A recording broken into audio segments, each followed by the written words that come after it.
Karibu sana msikilizaji kwenye sehemu ya 9 ya msimu wa pili wa simulizi yetu nzuri iitwayo The Great Fall, yani anguko kubwa. Katika sehemu iliyopita hapa naongelea sehemu ya 8, tulikuwa tumeishia pale ambapo msemaji wa rais alikuwa amefika ofisini kwa rais na kumpa taarifa juu ya kile kilichotokea huko mtandaoni.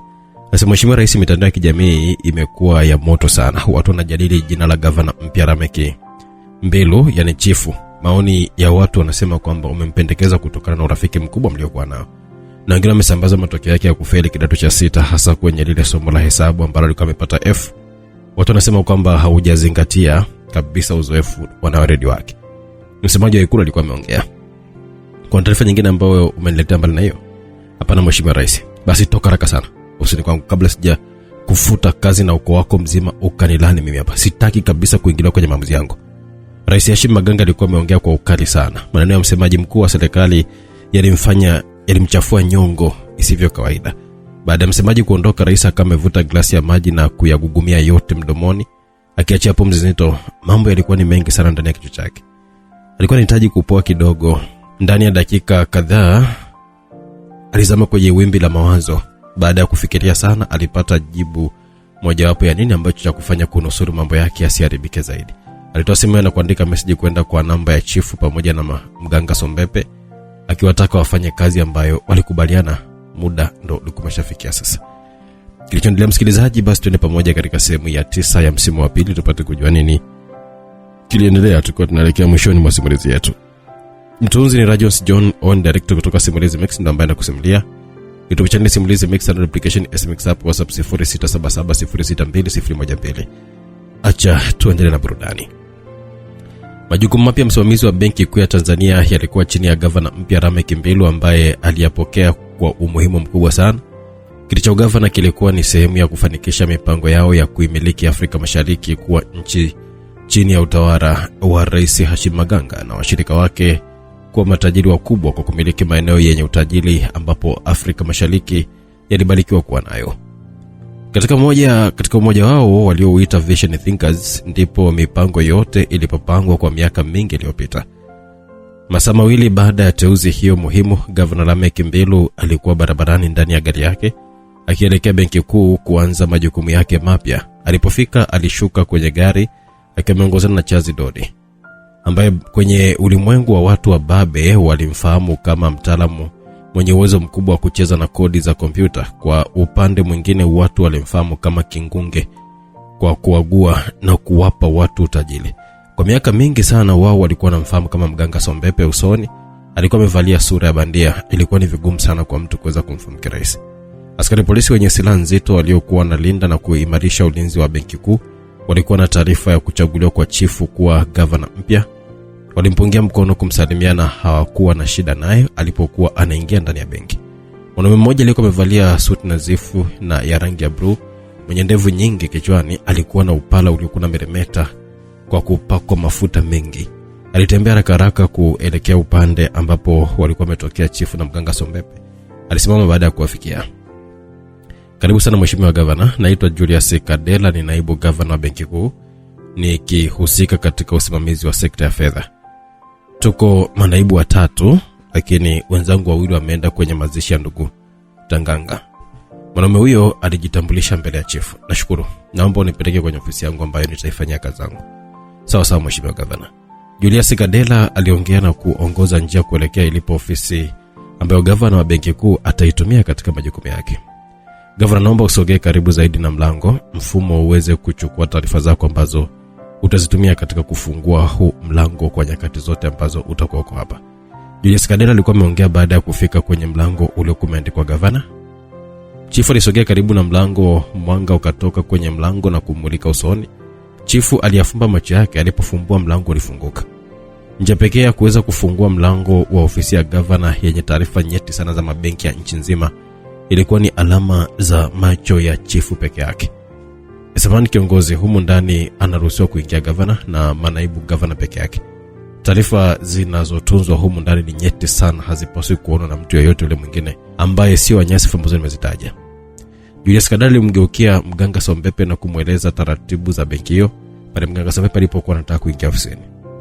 Naibu Gavana Julius Kadela, huu ni utawala mpya.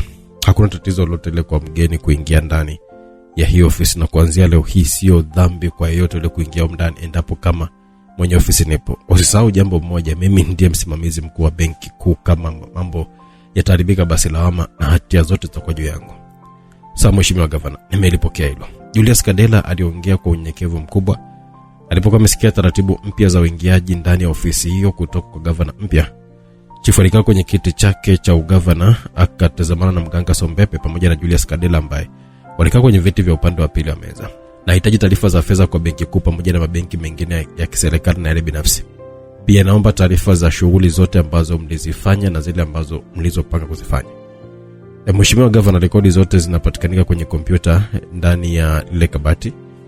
Lina kila kitu ambacho utakihitaji pamoja na miongozo ya ufanyaji kazi wa kila mfanyakazi wa hii benki pamoja na majukumu ya bodi ya wakurugenzi wa benki kuu. Aliongea Julius Kadela huko akiwa anamuonesha chifu kabati lenye kompyuta na taarifa zingine za kibenki.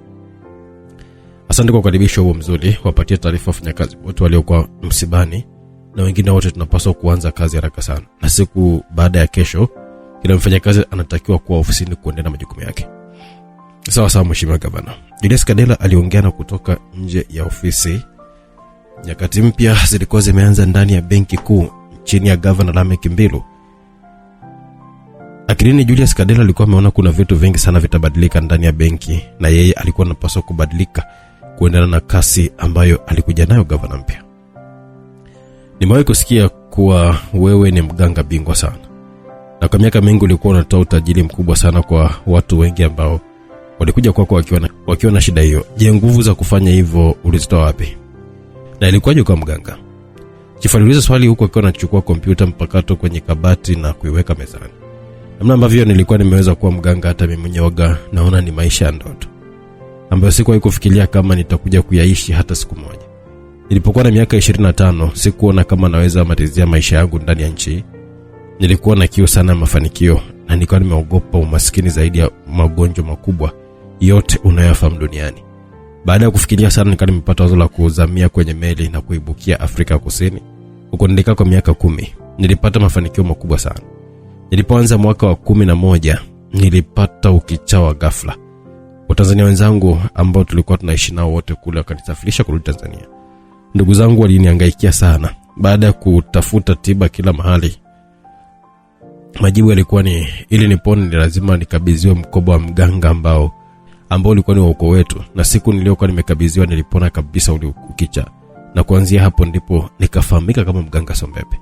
Mganga Sombepe alielezea namna jinsi ambavyo aliingia kwenye kazi ya uganga huko akitoa kifaa fulani hivi kwenye begi akakipachika kwenye kompyuta ambayo ilikuwa iko juu ya meza na kuanza kuifungua. Na namna ambavyo ulikuwa unawafanya watu kwa matajiri wakubwa pasipo kutoa kafara ya damu. Ilikuwaje? Hakuna mtu ambaye nimewahi kumtajirisha. Wale wote niliwapatia dawa ambazo ziliwapa ujasiri wa wao kupata huo utajiri. Kuna watu nilikuwa nimewapa dawa wakafanya ujambazi mkubwa sana wa mamilioni, na wapo wengine ambao walitumia dawa zangu kwenda kuchukua dhahabu huko maeneo ya migodi. Nitakusimulia siku nyingine kuhusu hayo mambo. Kwa sababu tufanye kile ambacho kimetuleta mahali hapa. Sawa ndugu yangu.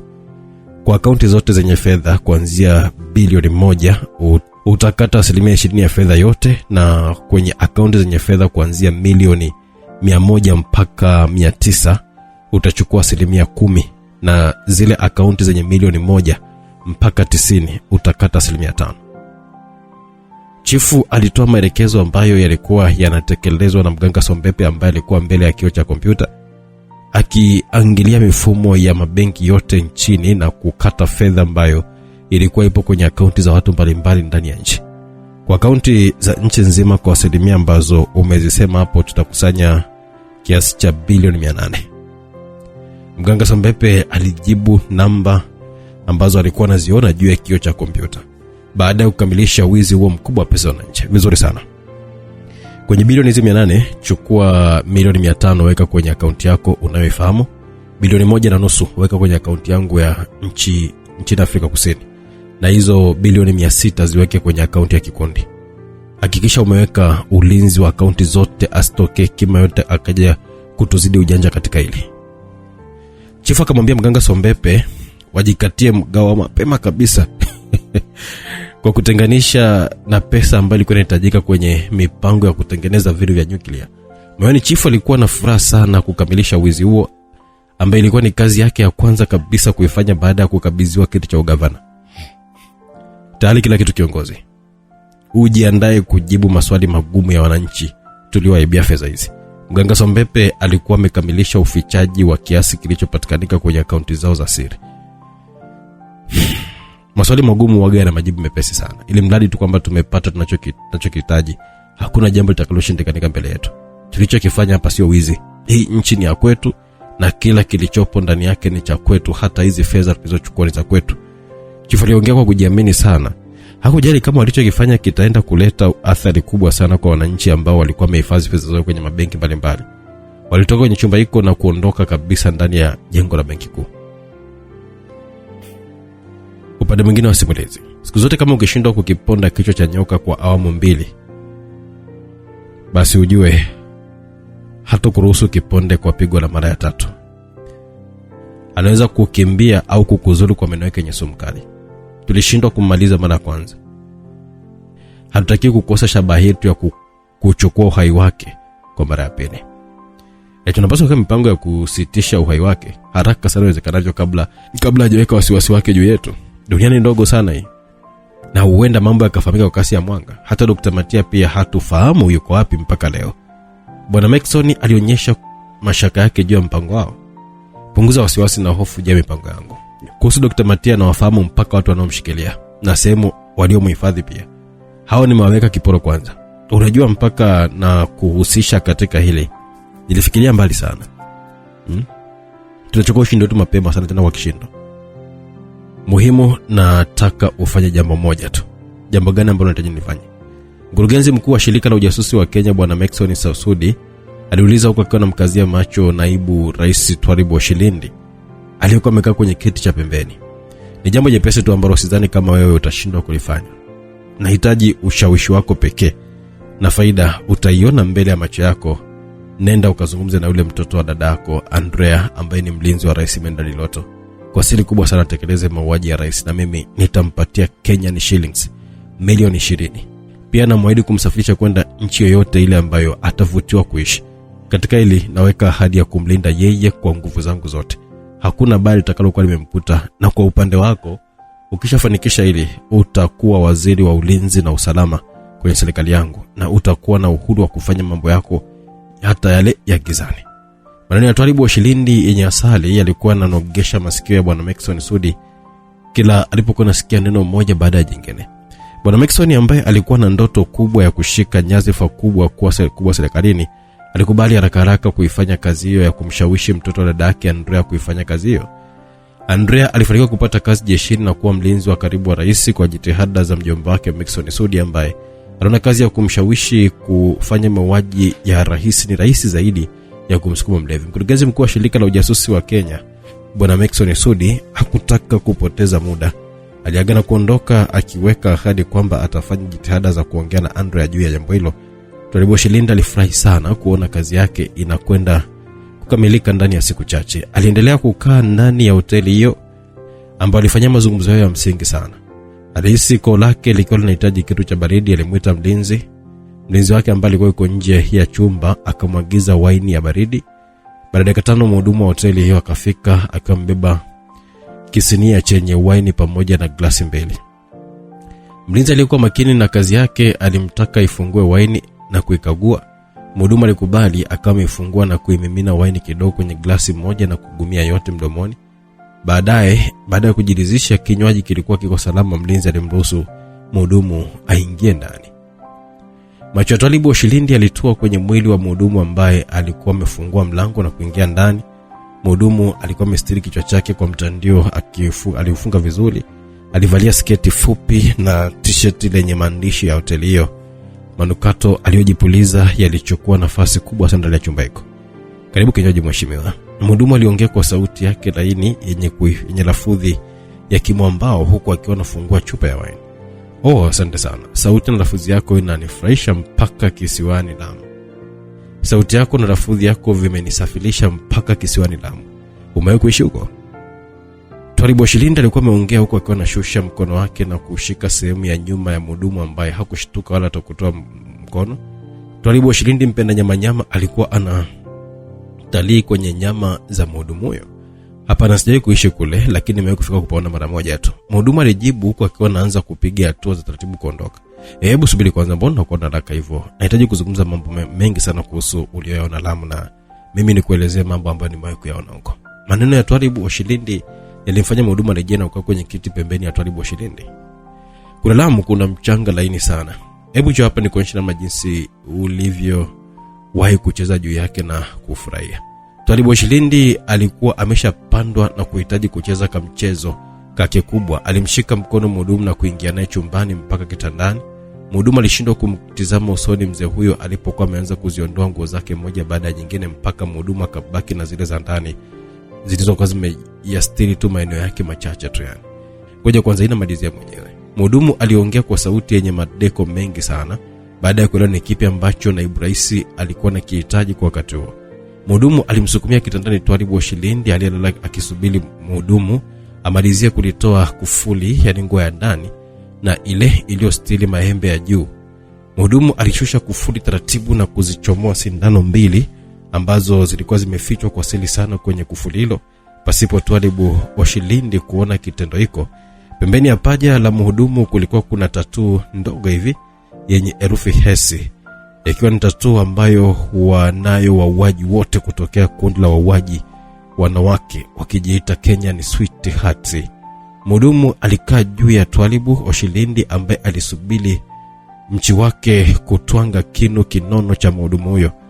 Raha za kumega tunda zilikuwa zinataka kumsogeza Twalibu Oshilindi kwenye mstari wa kifo chake. Twalibu Oshilindi alitokwa na umate wa hamu. Mhudumu alivyokuwa amekaa juu yake kwa mtindo ambao alikuwa anaupenda sana, alisubiri kuona namna jinsi mhudumu atakavyokuwa ameanza kujipimia mchi wake ambao ulisimama haswa tena kwa hasira. Mkono laini wa mhudumu ulikuwa umeanza kufanya utalii kwenye mchi wa Twalibu Oshilindi ambaye alikuwa amezidiwa na utamu. Alianza kuyafumba macho yake taratibu na kupotelea kwenye ulimwengu wa maraha.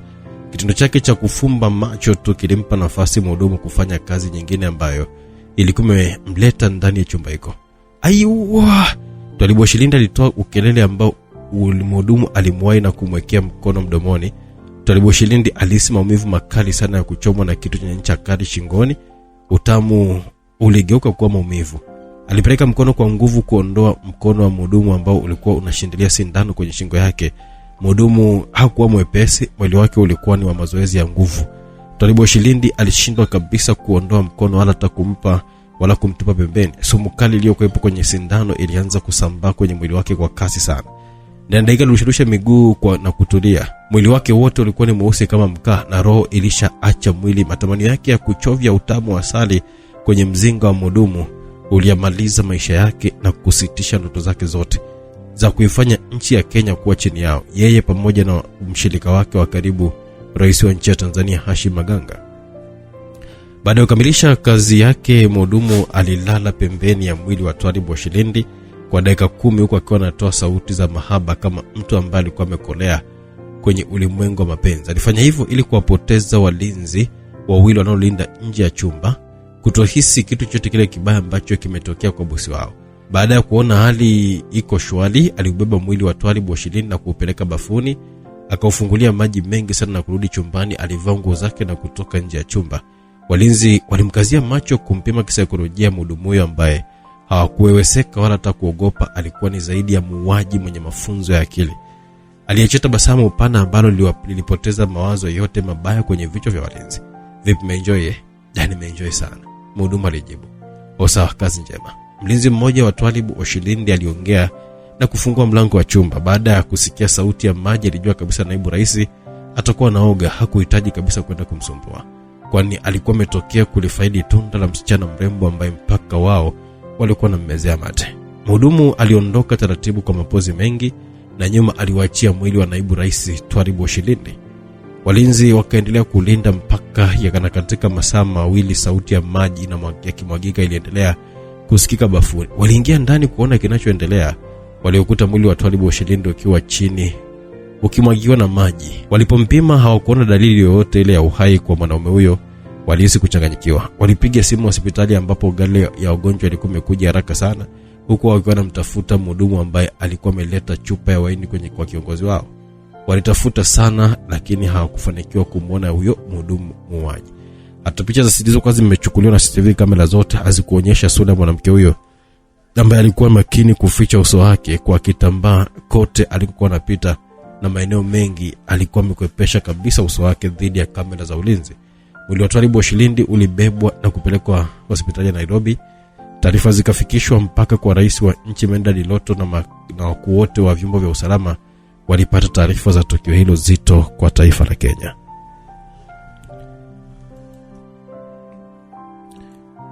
Rajosi baada ya kufukuzwa na David Badru na kutakiwa kutokuwa karibu na familia ile tena, aliamua kuondoka kabisa kwenye kijiji cha Chemomori.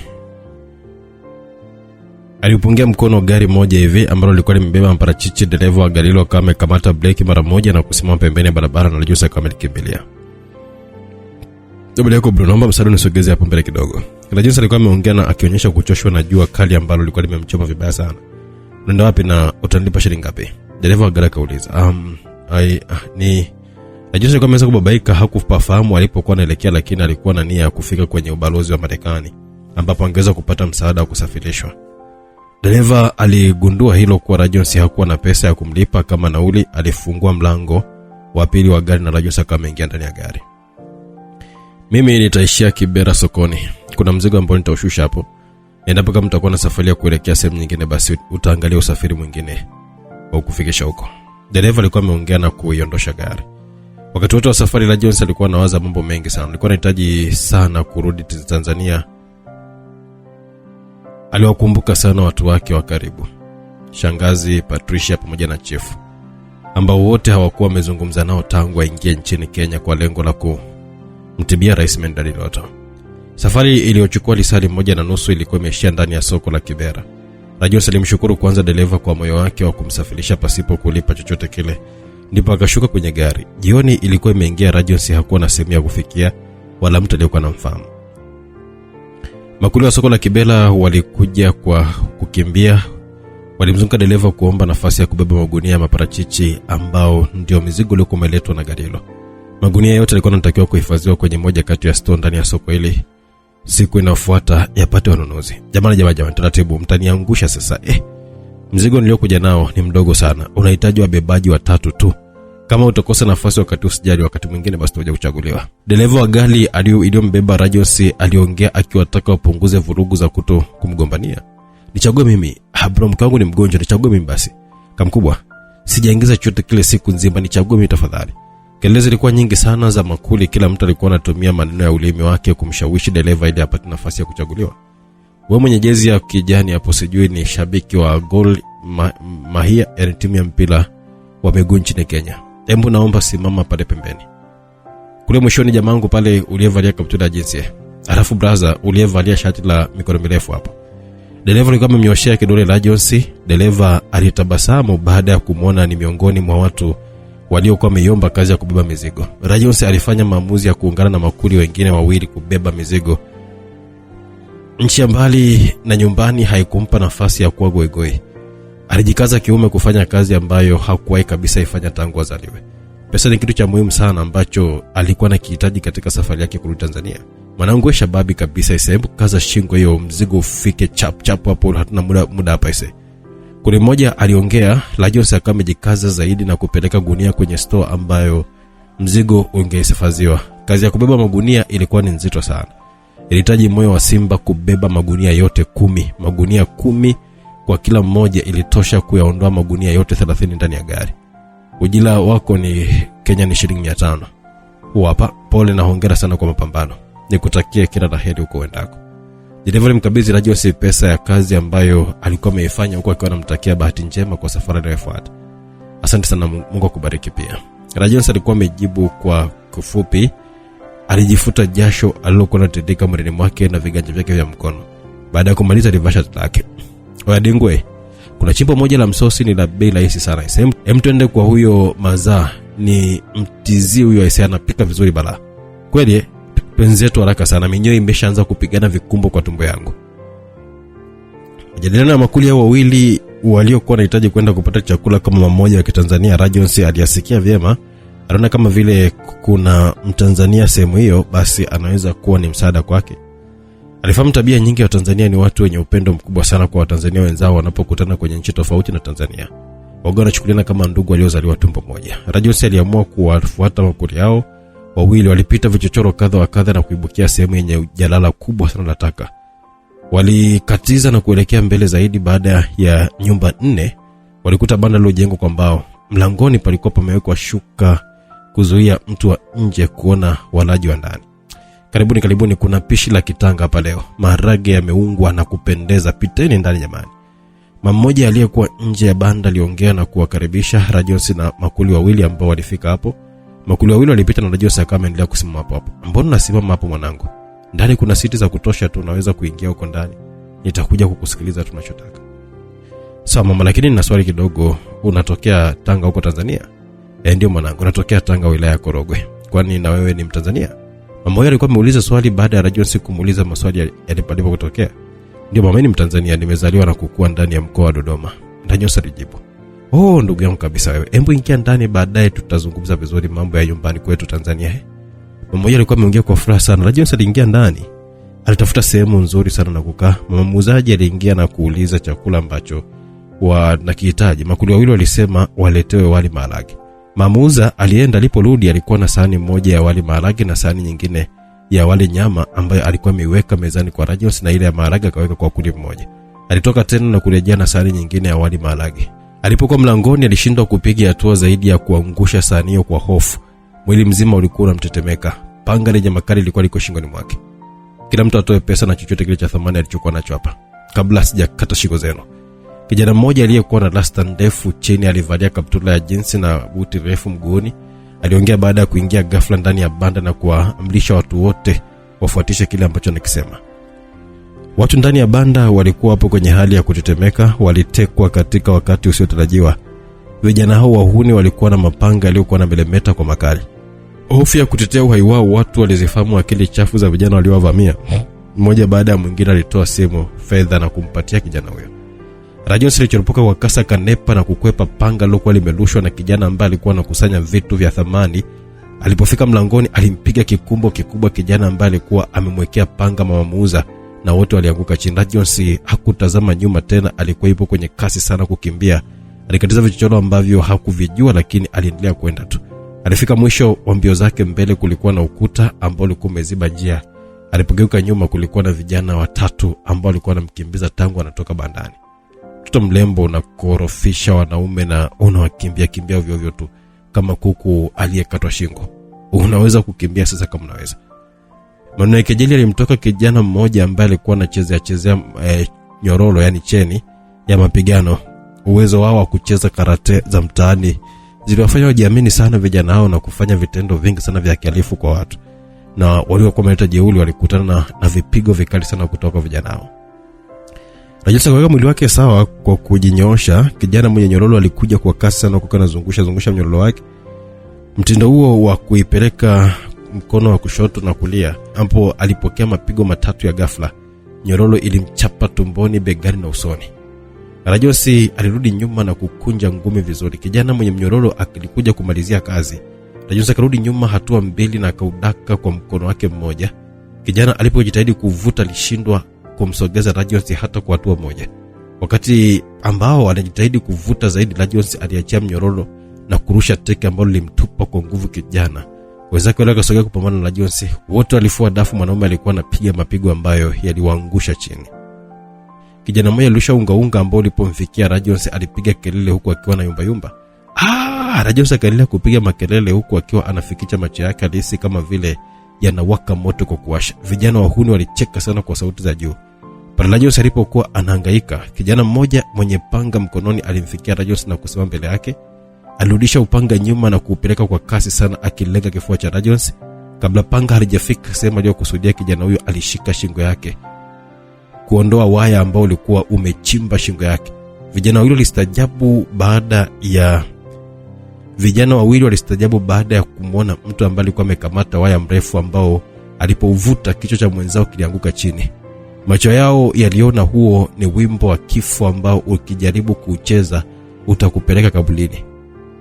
Waliagana na miguu yao, walitoka kasi kwa kuwakimbiza mbali na balaa hilo. Mtu aliyefanya mauaji ya kijana huyo alimsogelea Rajonsi ambaye alikuwa anahangaika bado kutazama adui anatokea wapi. Mtu huyo alikuwa amevalia kofia iliyokuwa imeficha utambulisho wake. Aliukamata kwa nguvu mkono wa Rajonsi na kupeleka pigo moja shingoni mwa Rajonsi ambaye alilegea. Kabla hajaanguka, mwanamume huyo alimweka begani na kuondoka naye. Baada ya mwezi mmoja,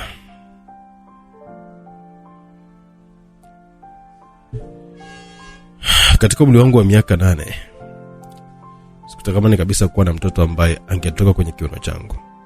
Ni ajabu, lakini sababu yangu kwa wakati huo niliona ni yenye mashiko sana.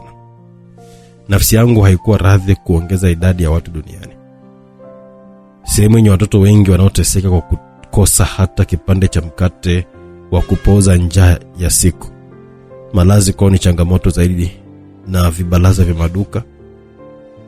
Hakuna sehemu nyingine ambayo wangeweza kupitisha lepe la usingizi majira ya usiku. Wazo hilo lilitembea akilini mwangu mpaka nilipofikia miaka 25. Tayari nilikuwa na degree shahada ya daktari wa magonjwa ya binadamu. Ghafla nikawa nimepata shauku ya kuitwa baba. Unajua nini kilitokea? Sikufanya ajizi, nikawa nimeoa mke mzuri, tunakupata watoto wawili ambao walitokea katika kiuno changu na nilipata furaha sana kwa nao. Miaka 3 imepita sasa hivi, maisha yamenipokonya sababu ya kufurahia mke na familia yangu. Sifahamu walipo mpaka leo hii. Pole sana ndugu yangu. Uimara wa binadamu hujengwa anapopita kwenye magumu. Hata akiwa 1000 bado ni sehemu ya kumjenga, na siku atakayovuka basi atakuwa ni mtu wa tofauti na yule wa awali. Umefanya jitihada zozote zile za kuweza kutafuta familia yako? Mchungaji Ambaliche aliuliza baada ya kuongea maneno machache na kumtia moyo Dr. Uvambe. Nimeitafuta mara nyingi sana, sio dalili hata moja ya kuweza kuwapata. Nilipofikia nahitaji msaada mganga Sombepe. Ni yeye pekee mwenye uwezo wa kuitafuta chipu iliyoko kwenye mwili wa mtoto wangu mdogo. Lengo langu la kufika hapa ni kuomba unisaidie kuweza kumtafuta mganga Sombepe. Ni rafiki yako wa miaka mingi sana. Tafadhali sana, naomba unisaidie. Dr. Uvambe alishuka kwenye kiti na kupiga magoti mbele ya mchungaji Ambaliche. Basi nyanyuka. Ustahili kabisa kupiga magoti mbele yangu. Ni Mungu pekee ndo ambaye anastahili kuomba kwa namna hiyo. Nitajitahidi kuweza kusaidia katika hili. Mchungaji Ambaliche alikuwa ameongea huko akiwa anamnyanyua Dr. Uvambe asiendelee kupiga magoti. Nitamtafuta na kuzungumza naye. Jambo siku chache nitakuwa nimekupatia mrejesho katika hili. Sawa ndugu yangu. Nashukuru katika hili, ngoja basi niondoke nikaendelee na kazi nyingine. Nitakutafuta baada ya siku 2 nijue umefikia wapi. Dr. Uvambe alikuwa ameongea na kuondoka kabisa kwenye ofisi ya mchungaji Ambaliche, sehemu ambayo walikuwa wanafanyia mazungumzo yao. Mchungaji Ambaliche alikuwa ametoa simu yake na kuanza kupekua kwa upande wa majina.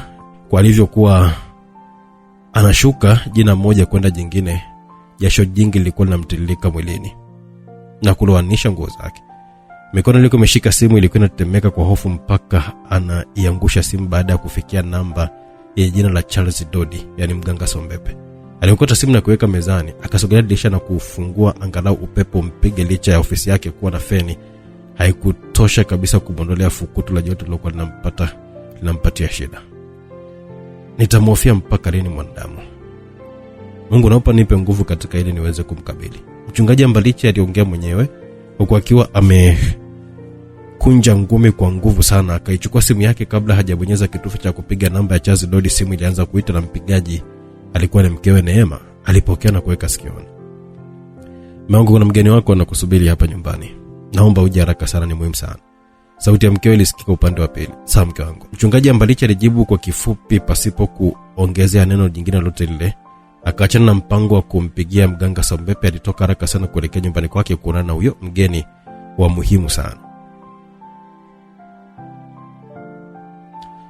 Rajonsi alishtuka na hakuweza kuona vizuri mpaka alipokuwa ameziondoa karatasi ndogo zilizokuwa zimefunika macho yake. Mwanga mkali wa taa ulimpa mwangaza wa kuona sehemu kubwa ya chumba ambacho hakikuwa na vitu vingine zaidi ya kitanda alichokilalia. Mazingira yalikuwa ni mageni machoni pake, na chumba kilivyo kinafanana na nyumba ya magereza na baadhi ya nchi huko barani Ulaya, ambapo wafungwa hukaa katika vyumba vya peke yao. Alijitazama mwilini, alikuwa na traki ya rangi ya kijivu. Alinyanyuka na kuvaa sandals zilizokuwa ziko pembeni ya kitanda. Alifuata mlango na kujaribu kuufungua. Alivuta kitasa na mlango ulifunguka. Alitoka na kuifuata korido moja ndefu. Kwa namna alivyokuwa anatembea, alihisi sauti za watu wakiongea. Alitembea kwa tahadhari kuelekea kule sauti iliposikika. Rais alimchagua gavana mpya Lameck Mbilu, yani chief. Ndipo mchezo wa kupotea kwa fedha kwenye akaunti za watu ulianza. Kwa hapa serikali imefanya wizi mkubwa sana kwenye fedha za wananchi wake. Kupitia wizi huu umesababisha madhara makubwa sana kwa watu. Ndani ya huu mwezi mmoja ni watu 150 ambao wamejitoa uhai kutokana na kuingia madeni makubwa sana. Kuna familia ambazo zimeingia katika umaskini mkubwa. Hata tajiri namba 1 wa Tanzania, Juma Alioba, ambaye alikuwa ni tajiri namba 8 Afrika, ameporomoka mpaka nafasi ya 16. Sasa leo usiku tuna kazi kubwa sana ya kufa. Mlango wa chumba ambacho sauti ya mtu akiongea ilikuwa inasikika ndani yake ulifunguliwa baada ya mtu ambaye alikuwa akiongea kunyamaza ghafla. Kwa nini unasikiliza mambo ya watu? Sauti ya Benson ilisikika kwa mtu aliyekuwa amefungua mlango, ikimuuliza Rajonsi ambaye alikuwa amesimama mlangoni akitazamana na Benson.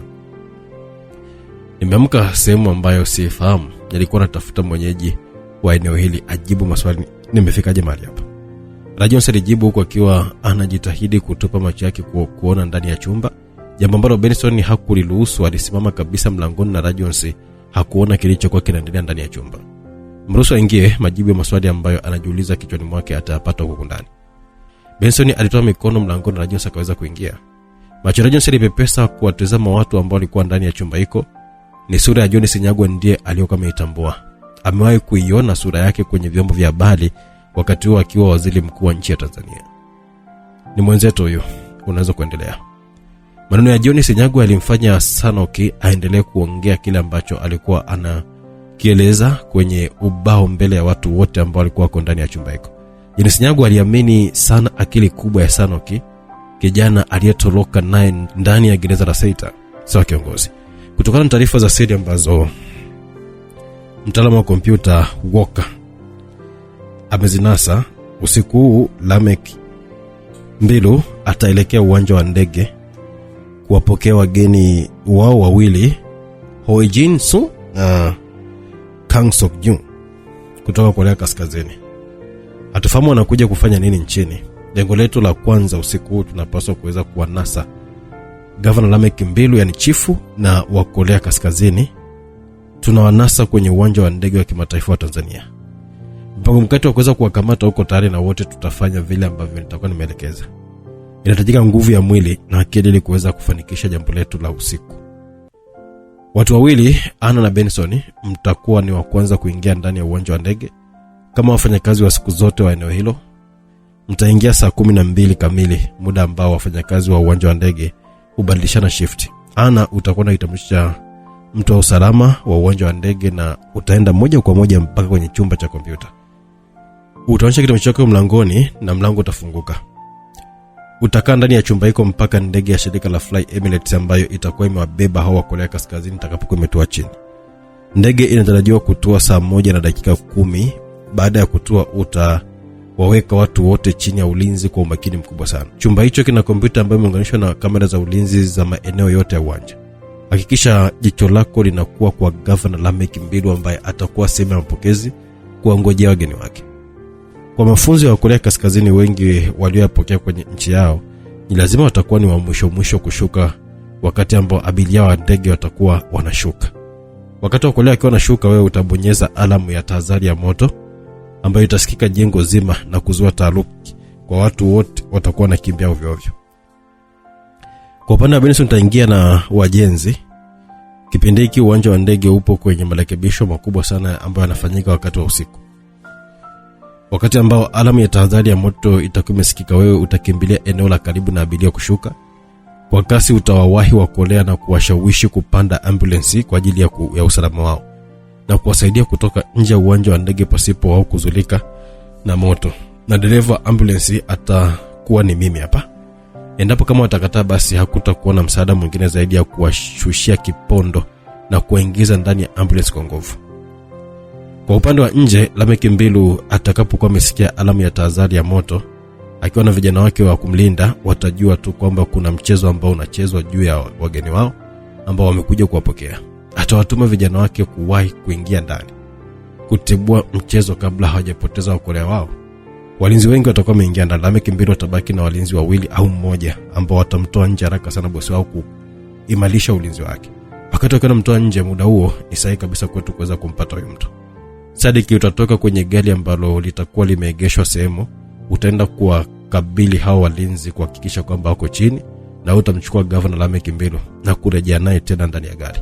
Mpaka dakika hiyo tutakuwa tumeshawapata wakolea ambao tutawapeleza tujue wanafuata nini nchini, pamoja na huyu governor aje atueleze ni kwa namna gani alikuwa ameweza kufanikisha wizi wa mabilioni ya fedha za nchi. Sanoke alikuwa ameweka kituo hapo na watu wote wakawa wamesimama kupiga makofi kasoro na Jones ambaye aliduazwa na kile kilichokuwa kinaendelea. Mipango yote ilipangwa kwa lengo la kumkamata mtu ambaye kwake alikuwa ni mlezi wake baada ya babake Padre Peter Sadik kufariki dunia. Leo siku tuna kazi nzito ya kufanya tutakaporejea na huyu Governor Lameck. Utafahamu mambo mengi sana yaliyotokea kwenye maisha yako. Kwa mtulivu na urejee kwenye chumba chako. Jones Senyago alimwambia Rajonsi baada ya watu wote wengine kuondoka ndani ya chumba hiko. Na maswali kidogo nataka kufahamu, hapa ni wapi? Rajonsi aliuliza huko kana mtazama usoni Jones Senyago ambaye uso wake ulikuwa umemezwa na tabasamu baada ya kusikia swali hilo. Na lengo lenu la kunileta hapa ni lipi? Upo Tanzania kwenye makazi yangu. Hapa ndipo moyo wangu ulipo, panaitwa TER, Terry. Jones Senyago alijibu kwa kifupi. Jibu lake likamshangaza sana Rajonsi. Kumbukumbu zake zilirudi nyuma na kukumbuka mara ya mwisho alikuwa yuko Kenya. Amefikaje Tanzania ni kama kitendo cha kufumba na kufumbua tu. Rajonsi akaendelea kupata maswali mfululizo kwenye kichwa chake. Tulikusaidia mwezi uliopita nchini Kenya katikati ya kuonda vijana wahuni ambao walikumwagia sumu kwenye macho yako. Sumu ilikuwa na ukali wa kuweza kupasua macho yako kabisa. Mshukuru sana Mungu unaweza kuniona mpaka mimi hapa niliokuwa pembeni yako. Pia madaktari wamekupambania sana usiku na mchana ndani ya huo mwezi mzima mpaka unaweza kuiona tena hii nuru ya angavu. Jones Senyago aliachia pumzi nzito iliyobeba hisia za kile alichokuwa anakiongea. Tutazungumza baadaye, kuna majukumu ambayo nahitaji kuisaidia hii nchi kwenye hii nyumba. Kila kitu kinapatikanika kasoro mlango wa kutokea. Usijisumbue kutafuta kabisa, nikutakie wakati mwema. Jones Senyago alikuwa ametoka ndani ya chumba hiko. Rajonsi alibaki kama amesimama ndani ya chumba hiko. Hakuelewa ni kazi gani ambayo alikuwa anatakiwa kuifanya kulisaidia taifa. Kichwani alikisia majibu kuwa labda ni kuitumia taaluma yake ya utabibu vizuri kwenye kuokoa maisha ya watu wengi wanaopitia changamoto za kiafya ndani ya nchi. Baada ya dakika 5 alitoka na kurejea ndani ya chumba ambacho aliamka na kujikuta yuko ndani yake. Terry ni makazi ambayo Jones Senyago alikuwa ameyajenga kwa siri sana kwa kushirikiana na mchungaji Ambariche, na sehemu hii ndio ambayo ilitumika kuficha madini yenye thamani ya trilioni 20 ambazo Rais Hashim Maganga alizihitaji kwa nguvu zote kwa miaka mingi sana, mpaka kuamua kumfunga Jones Senyago katika gereza zito la Seita, na huku nje kuandaa mpango mkakati wa kuimaliza familia yake kwa kutumia kikosi maalum cha TDD kilichokuwa chini ya komando mkubwa wa jeshi Meja Batawala. Makazi ya asili yalijengwa chini ya kanisa la Freedom Church lililokuwa linasimamiwa na mchungaji Ambariche. Ramani nusu ya kufika kwenye makazi haya ya asili ilicholwa kwenye mgongo wa Jones Senyago na kipande kingine kilikuwa kwa mtu mwingine, na ndio maana Hashim Maganga na washirika wake walishindwa kabisa kuyafikia makazi haya licha ya kuipata ramani nusu ambayo ilikuwa kwenye mgongo wa Jones Senyago. Jones Senyago na vijana wake baada ya kurejea nchini Tanzania waliamua kushughulika moja kwa moja na utawala wa Rais Hashim Maganga ambao ulisimama kwenye misingi ya kinyonyaji kwa raia wake. Mipango yote ilipangwa ndani ya makao makuu ya TER. Watu wote ndani ya TER walifanya maandalizi ya kutosha. Walikuwa wamevaa vizuia risasi kwenye meli yao, na mtaalamu wa kompyuta Amani Silili Mwite Walker alichapisha vitambulisho viwili vya wafanyakazi wa uwanja wa ndege venye picha za Anna na Benson. Pia aliyaingiza majina yao kwenye system za uwanja wa ndege ili mifumo iwatambue. Taarifa zao zitafutika ifikapo saa 1:30. Mpaka inafika saa 11 kamili Anna alikuwa yuko ndani ya mavazi ya wanausalama wa uwanja wa ndege na Benson alivalia mavazi ya mafundi ujenzi. Watu 5 waliingia kwenye gari na kuanza safari ya kuelekea uwanja wa ndege. Tutaifanya kazi nzito kwa ajili ya vizazi vya baadaye, visichezee kama ilivyo kwa kizazi cha sasa. Tunafanya yote ya hatari kwa ajili ya ndugu, jamaa na marafiki wasiokuwa na uwezo wa kusema wala kuzipambania haki zao. Kisasi ni haki kwa yote yaliyotokea katika nchi hii. Twendeni tukaifanya kazi kwa nguvu, morali na moyo wenye ushindi wa ajabu, na Mungu atutangulie.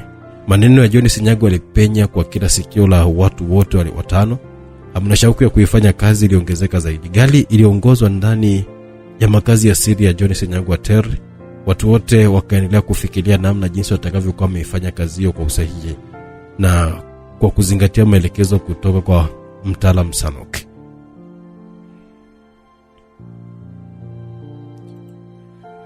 Gari iliyowabeba vijana wakazi wa John Sinyagu ilisimama mbali wa mita kama 500 hivi kabla ya kufikia geti la kuingia ndani ya uwanja wa ndege wa kimataifa wa Tanzania. Milango ya gari ilifunguliwa kwa utofauti wa dakika 5 kati ya mtu na mtu. Ana alikuwa ni wa kwanza kushuka. Aliita pikipiki na kuipanda.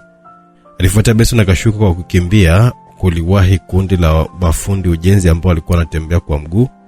Sanok alikuwa ni mtu wa mwisho kushuka na kwenda kusimama kwenye kibanda kimoja cha wakala wa mitandao ya kijamii, akiwa na msubiri dereva ambulance wa chuo kimoja cha mtu binafsi ambayo alikuwa anakodisha kwa makubaliano ya kulipana na dereva huyo kwa siri sana. Ndani ya gari walikuwa wamebaki watu wawili, Sadiki pamoja na Amani Silili aliyekuwa dereva wa gari hilo. Aliendesha mpaka kwenye maegesho ya uwanja wa ndege. Taarifa kikosi, kila mtu yupo kwenye eneo lake sahihi. Amani Silili alikuwa ameuliza akiwa tayari amevaa vifaa vya mawasiliano kwa ajili ya kuwaongoza wenzake katika misheni hiyo. Ndio kiongozi. Analijibu kwa akiwa na cheta basamu murua. Ameunganika vyema na wanaume wawili ambao walikuwa ndani ya chumba cha ulinzi wa uwanja wa ndege. Wanaume hao hawakutengeneza mashaka juu ya Ana kutokana na wafanyakazi kubadilishwa mara kwa mara. Uhalali wa kuwa ndani ya chumba hiko ulipimwa na kitambulisho sahihi ambacho mhusika wa chumba hiko alikionyesha mlangoni. Mlango ufunguka wenyewe kutokana na kuendeshwa kwa mfumo wa kisasa. Walifuatia Sanok na Benson kujibu kuwa walikuwa wako kwa maeneo sahihi kama mchoro wao wa kazi ulivyokuwa unaonyesha. Amani Silili alibofya kwenye kompyuta ndogo ambayo alikuwa nayo ndani ya gari. Alifanikiwa kuunganisha mfumo wa kamera za ulinzi na kompyuta yake kwa kutumia kompyuta ambayo alikuwa anaitumia Ana ndani ya chumba cha ulinzi. Na sasa hivi alikuwa anaweza kuona kila kilichokuwa kinaendelea katika kila kona ya uwanja wa ndege. Mshale wa saa ulisogea kwa kasi sana. Anakaondoa miwani yake iliyokuwa iko mbele ya macho yake, akashuhudia ufundi wa marubani wa ndege kubwa ya abiria ya shirika la Fly Emirates walivyokuwa wanatua kwa umaridadi mkubwa sana kwenye ardhi ya Tanzania. Analishuhudia hiyo mbele ya kioo cha kompyuta. Akanyanyuka na kuishika karatasi ambayo ilikuwa iko juu ya meza nyingine. Alinyanyua mkono na kurusha ngumi iliyokuwa kasi zaidi ya mikono ya mwanaume aliyekuwa ametaka kuzuia. Ngumi ilitoa shingoni ikifuatiwa na sauti ya kuvunjika kwa mfupa. Mwanaume huyo akatulia tuli kwa pigo moja tu. Mwanaume aliyekuwa meza nyingine alipotaka kubonyeza alamu ya kuomba msaada, alijikuta akiwa anatizamana na bomba la bastola iliyokuwa imeshikwa na mkono wa kushoto wa Ana.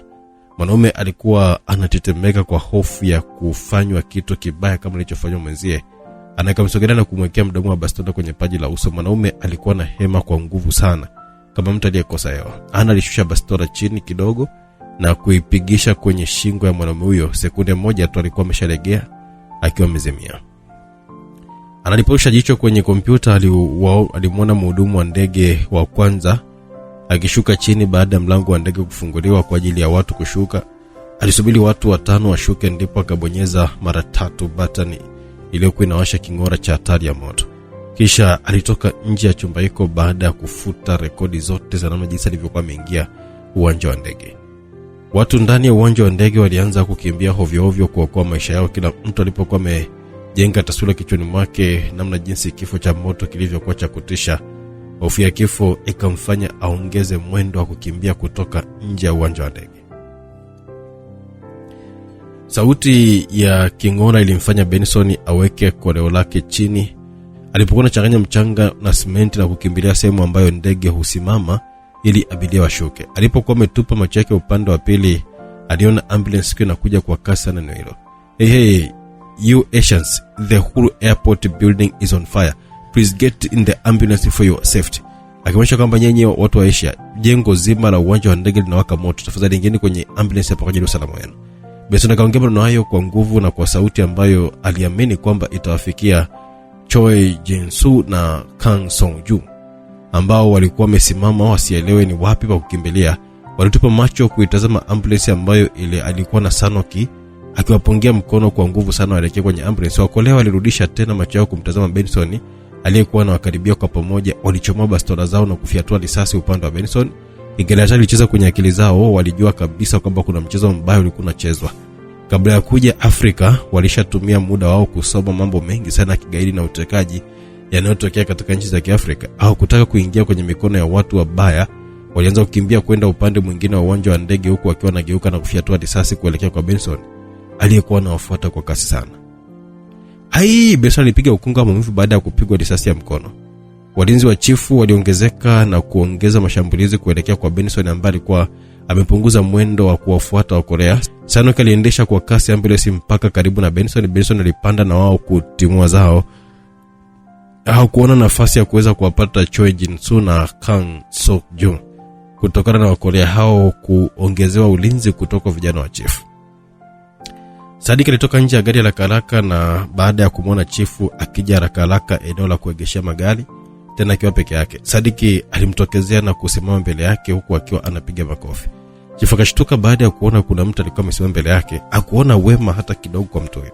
Sadik akamsogelea chifu kwa lengo la kumkamata, akarudishwa nyuma kwa teke lilokuwa limemtupa hatua 5 kutoka aliposimama chifu. Alibetuka na kusimama baada ya kuona maninja wawili ambao ni walinzi wa chifu walijitokeza na kusimama mbele ya mzee huyo. Chifu alicheka sana kwa kujiamini baada ya walinzi wake wasiri kujitokeza kwa ajili ya kumlinda dhidi ya Sadik. Maninja wawili walivua vitambaa vyao na sura zao zikaonekanika vyema. Azizi na Fahemu, makomando kutoka ndani ya kikosi cha jeshi cha TDD, ndio walikuwa wamekuja kumlinda chifu. Makomando hao baada ya kupotea kwa muda mrefu walichukuliwa na kuwa chini ya Black Sand, wakitumiwa katika kazi nzito za kikosiko. Sadik aliuma meno kwa nguvu baada ya kuwagundua watu waliosimama mbele yake. Mateso aliyompa ndani ya kambi ya TDD yalikuwa yanajirudia kichwani mwake. Alichomoa panga lake na kuwa tayari kwa ajili ya mapambano. Fahimu Azizi alirudisha vitambaa na kufunika nyuso zao. Walimweka Sadik mtokati. Fahimu alizunguka kwa kasi kuchora duara na yeye kuwa nje ya duara na kuachia ulingo Sadik na Azizi. Ndani ya sekunde moja sauti kasikika na cheche za mapanga zikaonekanika ziko pale zikiwa zimeanza kushambuliana. Sadik alipigwa teke la kifua ambalo lilimtoa mpaka nje ya duara na panga kuanguka pembeni. Azizi alisogea kwa kasi na kurusha teke la nyuma la chini. Sadik akanyanyua mguu wake na kuinama kwa nyuma kidogo kukwepa panga lilikuwa liko kasi likilenga shingo yake. Azizi alikuja tena kwa kurusha teke. Sadik alipiga hatua kumsogelea zaidi. Aliupangua mguu kwa kuupeleka pembeni, kisha kwa kasi sana alipeleka vidole viwili kwenye macho ya Azizi ambaye alihaha kwa maumivu ya kutobolewa macho. Sadik hakumpa nafasi mpinzani wake, alimkamata na kumtupa pembeni. Haraka sana alidunda chini na kutoa kwa goti juu ya kifua cha Azizi.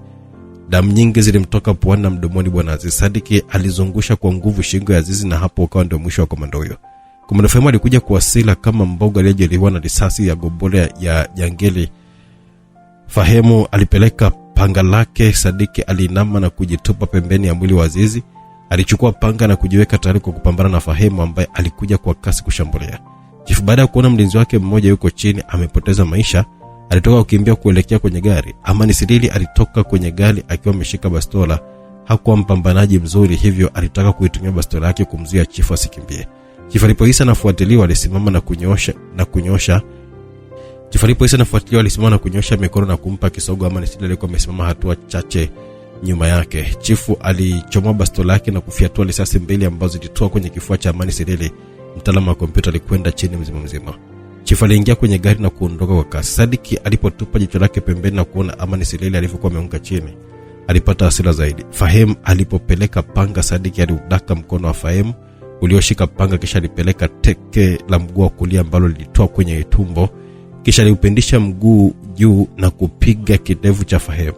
Sadik alimwachia mkono mpinzani wake akadunda kwa nguvu. Alipoenda juu alifiatuka teke la mguu wa kushoto lilotua moja kwa moja kwenye kifua cha Fahimu ambaye alitupwa na kuangukia kwenye gari mojawapo. Sadik alikuja kwa kasi na kumchoma panga la kifua na kumkimbiza Jehanamu kwa mwendo wa 5G. Sadik alimfuata Amani Sirili sehemu aliyokuwa amelala. Alimuingiza ndani ya gari. Sadik aliingia ndani ya gari na kumkimbiza chifu kutaka kumwachia usiku huo, ni lazima apatikane. Mchungaji Mbarichi alipokelewa kwa tabasamu matata ambalo akiliona huaga analinakumbuka nyakati ambazo ni mwanzo wakati alikuwa na mfukuzia neema wake. Mchungaji Mbarichi alijikuta akiwa amemkumbatia kwa nguvu mkewe. Masaa machache waliokuwa kwa mbalimbali walihisi upweke wa nafsi zao. Kila mmoja alipata afueni ya roho baada ya kumwona mwenzie mbele ya mboni za macho yake. Karibu sana nyumbani baba. Neema Mbarichi alimkaribisha mumewe kwa sauti nyororo yenye madeko ndani yake. Asante sana mama. Mchungaji Mbarichi alijibu kwa akiwa wanaachiana kutoka kwenye kumbatio ambalo lilidumu kwa dakika 2 za furaha. Mgeni alileta baraka ndani ya nyumba yetu. Nani huyo? Ameniambia ni mke wa marehemu Governor Tanganga. Tafadhali nenda kamuone, amekaa sebleni muda mrefu sana kusubiri. Neema Mbarichi alijibu kwa unyenyekevu mkubwa sana mbele ya mumewe.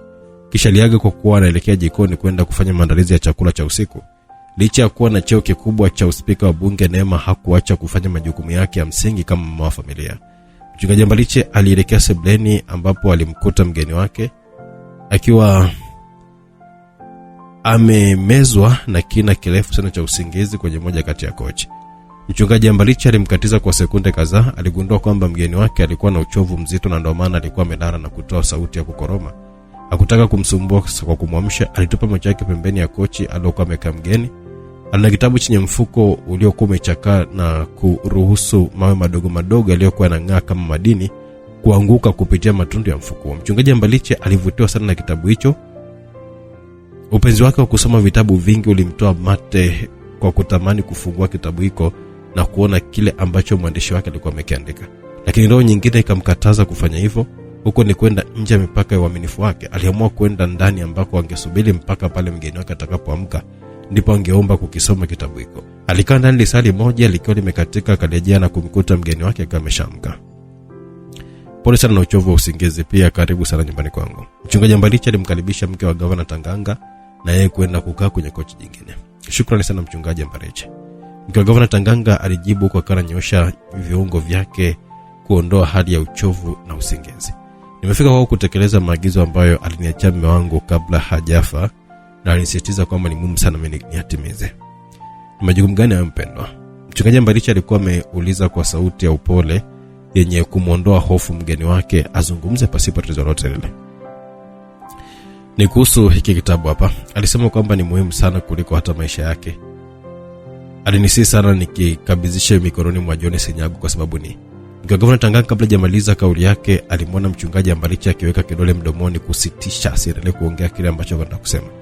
Naomba nifuate. Mchungaji Mbarichi aliongea baada ya kutizama huku na kule kama anatazama uwepo wa mtu mwingine sehemu hiyo.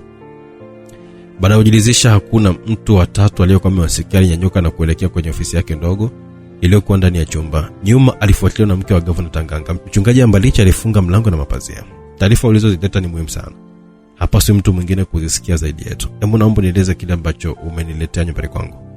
Nimeletwa kwako na kwa msaada wa vitabu vidogo ambavyo mume wangu alikuwa ameniambia kwamba nivisome ili vinipatie dila kuweza kufika kwa John Senyagu ambaye nitampatia hiki kitabu kikubwa. Sifahamu kina nini ndani yake, lakini ni muhimu kwangu kukutana na huyu mtu ili nimkabidhi hiki kitabu na yeye kunipatia mwongozo mpya wa maisha yangu. Sawa, nitakukutanisha naye, lakini sifahamu siku wala saa ambayo utakutana naye. Muhimu kwa sasa hivi unikabidhi hicho kitabu nikitunze, na wewe utakuwa hapa kwangu mpaka wakati ambao nitakukutanisha naye. Mchungaji Mbarichi aliongea kwa kuona mkazia macho mwanamke huyo. Kama mama kunipatia hifadhi nyumbani kwako ni sawa, tunashukuru, lakini hiki kitabu siwezi kukukabidhi. Hiki ni kwa ajili ya John Senyagu tu. Mke wa Governor Tanganga alikuwa ameongea kwa kuonesha msimamo aliokuwa nao juu ya kitabu hiko. Sawa, basi tunaweza kutoka sasa, tumeshamaliza mazungumzo yetu. Mchungaji Mbarichi aliongea na kufungua mlango, japo moyoni mwake hakupenda na maji sasa kama mnyima kusoma kitabu ambacho kilimvutia kwa kuona jina lake tu. Mchungaji Mbarichi alimuita mkewe zaidi ya mara 3 na hakuitika. Akaelekea jikoni, alikuta chakula kimeiva na kuwekwa pembeni, lakini mkewe hakumuona. Alijaribu kumpigia simu lakini hakupatikana kabisa. Alipiga maeneo mbalimbali ambapo alihisi mkewe atakuwa ameenda, lakini jibu lilikuwa lile lile kwamba hayupo. Mchungaji Mbarichi aliingiwa na hofu sana Ilipofika saa 2:30 pasipo kumuona mkewe, alimwaga mgeni wao kwamba anaenda mahali mara moja. Moyoni mchungaji Mbarichi alikuwa amefanya maamuzi ya kwenda kumtafuta mkewe maeneo ambayo yalikaa kwenye akili yake, na pale atakapokuwa amemkosa kabisa, basi ndipo ashirikishe jeshi la polisi. Mchungaji Mbarichi alipokuwa ametaka kuwasha gari, alisikia mlio wa simu yake ikiita. Alitoa haraka sana, akadhani kama mpigaji ni mkewe. Mapigo ya moyo alianza kumwenda mbio. Hofu ilikuwa kubwa, kijeshi mbamba kilikuwa kinamchulizika ghafla baada ya kuona jina la mpigaji wa simu alikuwa ni Charles Dodi. Alipokea huku akiwa anatetemeka na kuiweka sikioni kusikiliza sauti ya upande wa pili wa simu. Kwa nini jamaa anamuogopa sana mtaalamu mkuu Charles Dodi au mganga Sombepe? Wana historia gani hasa watu mpaka anakuwa anamuogopa kiasi hiki? Kumbuka Charles Dodi yuko na chief pamoja na rais. Yupo kwenye timu za Vision Thinkers ambao wanapanga mkakati wa kuweza kuikamata Afrika Mashariki na kuwa nchi moja. Na Rais Hashim Maganga ndo awe rais wa nchi hiyo. Lakini anampigia Mbarichi ambaye tayari ana taarifa za kwamba mke wa Tanganga amekuja hapo na kitabu kinachomhusu John Senyago ambacho amekataa kumpa mpaka akutana na John Senyago mwenyewe. Ikawaje baada ya hapo, na bibi Neema Mbarichi yuko wapi wakati alikuwa jikoni kuandaa chakula? Basi usikose kuwa nami katika sehemu ya 10 na ya mwisho tupate kufunga simulizi yetu inayokwenda kwa jina la The Great Fall, anguko kubwa. Tukutane huko kwa burudani zaidi. Bye bye. Karibu msikilizaji kwenye sehemu ya 10 na ya mwisho msimu wa pili, simulizi ya The Great Fall, anguko kubwa. Tukotumisha wakati mchungaji Mbarichi alifanya maamuzi ya kwenda kumtafuta mkewe maeneo ambayo akili yake ilikuwa inampa kwamba atakuwa maeneo hayo. Kama angekosa ndipo angeshirikisha jeshi la polisi. Mchungaji Mbarichi alipotaka kuwasha gari akasikia mlio wa simu yake ikiita, akatoa haraka sana akizani kama mpigaji ni mkewe. Mapigo ya moyo akaanza kumwenda mbio. Hofu ilikuwa ni kubwa sana, kijeshi mbamba kilianza kumchuluzika ghafla baada ya kuona jina la mpigaji wa simu ni Charles Dodi. Alipokea huko akawa anatetemeka na kuiweka sikioni akisikilizia sauti ya upande wa pili wa simu. Tukiendelea kusikiliza pamoja katika sehemu ya 10 na ya mwisho, tuko na mwanzo simulizi yetu, nikiwa mwenye shukrani kwako msikilizaji wangu kwa pamoja nami tangu mwanzo mpaka mwisho. Saluti nyingi kwa mwandishi wetu wa simulizi Radiance John, ndo mtunzi wa simulizi hii. Heshima nyingi zimwendee kwa mdau wetu wa nguvu kwa pamoja nami tangu mwanzo. Heshima zako pia. Simulizi Maxi ndo waandaaji wa simulizi ambao ndo wadhamini wakubwa. Hakikisha mnaipata simulizi kupitia njia ya sauti ndani ya SMX app, YouTube channel Simulizi Maxi, WhatsApp 0677 062012. Tuna pamoja kujua nini kinaendelea katika uendelezo wa simulizi yetu. Tunaendelea. Chifu akiwa barabarani alijitahidi sana kuiongoza gari iliyokuwa inatembea kwa kasi sana. Moyoni alikuwa anahisi watu waliowavamia uwanja wa ndege watakuwa wanamfuata kwa nyuma. Alitaka kuelekea sehemu salama zaidi. Ajaribu kuipigia simu ya Rais Hashim Maganga zaidi ya mara 3 kwa lengo la kumweleza kilichotokea uwanja wa ndege. Majibu ya sauti aliyokuwa amesikia upande wa pili ilimvunja moyo na kuondoa matumaini yake ya kupata msaada. Sauti ilisikika kwamba namba aliyokuwa anapiga haikuwa inapatikana, labda jaribu tena baadaye. Hofu ilizidi kuongezeka ndani ya moyo wake. Alihisi kama vile malaika wa kifo alikuwa anambishia hodi kwa sauti ya juu sana. Katikati ya makutano barabara moja kubwa ndani ya jiji la Dar es Salaam, chifu alikanyaga breki kuzuia gari kwenda kugongana na magari ambayo yalikuwa yanatokea upande mwingine ya barabara. Ni baada ya mataa ya upande wake kuwaka mwanga wa rangi nyekundu. Alipaswa kusubiri hapo kwa dakika moja zaidi ndipo magari ya upande huo yangeweza kuruhusiwa kupita. Macho yake alipotazama upande mwingine, aliona kitu cha hatari kikiwa kinasogea karibu na alipokuepo. Alijaribu kuingiza gia gari yake liondoke haraka sana, lakini hakufanikiwa. Gari kubwa lenye chuma kizito sana lilikuwa lipo kwenye mwendo, liligonga gari yake na kuigongesha kwenye nguzo iliyoshikilia barabara za juu.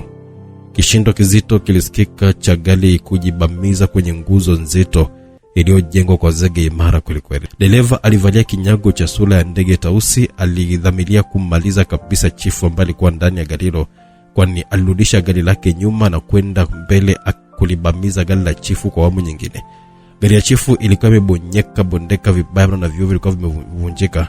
Alipoona mtu aliyekuwa ndani ya gari hawezi kutoka mzima, dereva wa gari kubwa aligeuza gari yake na kuondoka sehemu hiyo kwa mwendo wa kasi sana. Watu waliokuwa jirani na eneo hilo hawakumsogelea kabisa kuhofia kupoteza ushahidi wa polisi. Walishia kusikitika tu na kutizama kwa mbali. Sadik alifika na kusimamisha gari pembeni kidogo ya barabara. Alishuka na kwenda kwenye gari la chifu. Alijaribu kuvuta mlango ufunguke, haikuwezekana kutokana na mlango huo kujibana kwenye loki ambayo haikuruhusu mlango kufunguka. Sadiki alivunja kioo cha mbele ya gari akamtazama chifu ambaye alikuwa anavuja damu nyingi sana maeneo mbalimbali ya mwili wake. Usukani ulikuwa umekibana kifua chake. Sadik alipitisha mkono pembeni ya siti aliyokuwa amekaa chifu na kufiatua kichuma ambacho kilisaidia kiti cha dereva kurudi nyuma. Alimchomoa chifu na kumuingiza kwenye gari alilokuwa amekuja nayo. Aliondosha gari kwa kasi sana kuelekea makao makuu yao yaliyopo chini ya kanisa la Freedom Church. Alijaribu kuwahi zaidi kabla polisi hawajamzuia, na kwani ving'ora vyao vilikuwa vinasikika kwa karibu. Upande mwingine wa simulizi. Adui yangu wa siku nyingi. Sauti ya mganga Sombepe ilisikika upande wa pili wa simu. Hapana, sina uadui kwenye maisha yangu, nimetengeneza amani na watu wote wanaonifahamu na wasionifahamu pia. Kwangu mimi binadamu walioumbwa na Mungu na wachukulia wote ni marafiki zangu. Mchungaji Mbarichi alijibu kwa utulivu akijitahidi kutuliza hofu aliyokuwa nayo mbele ya mtu huyo. Umeshaanza kuniambia siasa zako hapo za kuombea sadaka kanisani. Nataka ufahamu kwamba wewe ni adui yangu namba moja hapa duniani. Siku ambayo ulifunga pingu za maisha na neema, mwanamke niliyempenda kwa upendo usio kwa wa dunia hii, ulitenganisha macho yangu na kuona uzuri wako hata chembe. Nilikuwa radhi kusema hata shetani atakili wewe ni mwema. Bado mimi ningesimama tu kusema kwamba ni mtu mbaya kuwahi kuumbwa na Mungu. Lakini mambo hubadilika, unajua kwa nini? Nikasempa kauliza, najua jambo moja tu, hata malaika wangu pia wanashuhudia hilo. Neema alichagua sehemu ambayo moyo wake ulipo. Naona mpaka leo hujalifahamu ili kuwa mwanamke mwenye mapenzi ya dhati ulidhika na kidogo sehemu ambayo ana amani ya moyo. Usinivike hatia katika hili. Ni wewe ambaye ulikuwa unataka kuninyang'anya neema kwa kutumia mbinu za kitoto kabisa na vya kijipesa vyako hivyo ulivyokuwa umetoka navyo huko Afrika Kusini. Mimi najua hilo, na au kuna jingine. Mchungaji Mbarichi alikuwa ameongea kwa kujiamini zaidi. Aliamua kumkabili mganga Sombepe katika vita ya maneno ambayo alikuwa ameanzisha. Ndio lipo jingine nataka ulifahamu. Kuanzia sekunde hii hapa nimekuvua vazi la uadui. Kwa sababu maisha ni duara bwana. Unapoanzia leo utazunguka na kurejea pale pale siku moja. Basi kwangu ulicho nipokonye miaka mingi iliyopita tayari kipo mikononi mwangu. Sina haja ya kuwa na adui na wewe tena. Mganga Sombepe aliongea maneno ambayo aliamini atamvuruga kabisa mchungaji, na mwisho alimaliza na cheko lake la maudhi. Sijakuelewa unalenga kusema nini? Hebu naomba nifafanue vizuri. Mchungaji Mbarichi aliongea akijaribu kuficha hofu aliyokuwa analindima ndani ya kuta za mishipa yake ya damu. Habari Creva Jonathan Mbarichi. Sauti mwanamke ikasikia kwa upande wa pili wa simu ikisalimia na kuyataja majina yote matatu ya mchungaji Mbarichi. Uko salama mke wangu? Mchungaji Mbarichi aliuliza baada ya kuifahamu sauti hiyo ni ya mke wake Neema. Niko salama, vipi wewe? Niko salama tu, hofu yangu ni juu yako mke wangu. Huyo mpuzi hajakuumiza? Hebu tafadhali niambie uko wapi nikufuate sasa hivi. Mchungaji Mbarichi alikuwa ameuliza maswali mfululizo. Alikuwa na wasiwasi mkubwa sana juu ya usalama mkewe. Punguza mchecheto wewe. Niko salama, nimeshakwambia. Halafu mimi Neema, lakini sio mke wako.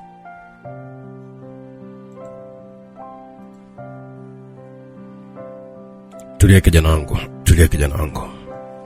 Mzee Mukisa aliongea baada ya kuingia ndani ya chumba kwa lengo la kumtuliza John Senyagwa aliyekuwa anamkaba chefu. Mzee Mukisa taratibu alimpiga mkono John Senyagwa. Rudi nyuma. John Senyagwa aliongea kwa sauti nzito na ya kutetemesha. Mzee Mukisa alimsogelea zaidi na kumbana mikono yake kwa nguvu na kuanza kusema maneno kwa lugha ambayo alikuwa anaelewa yeye mwenyewe.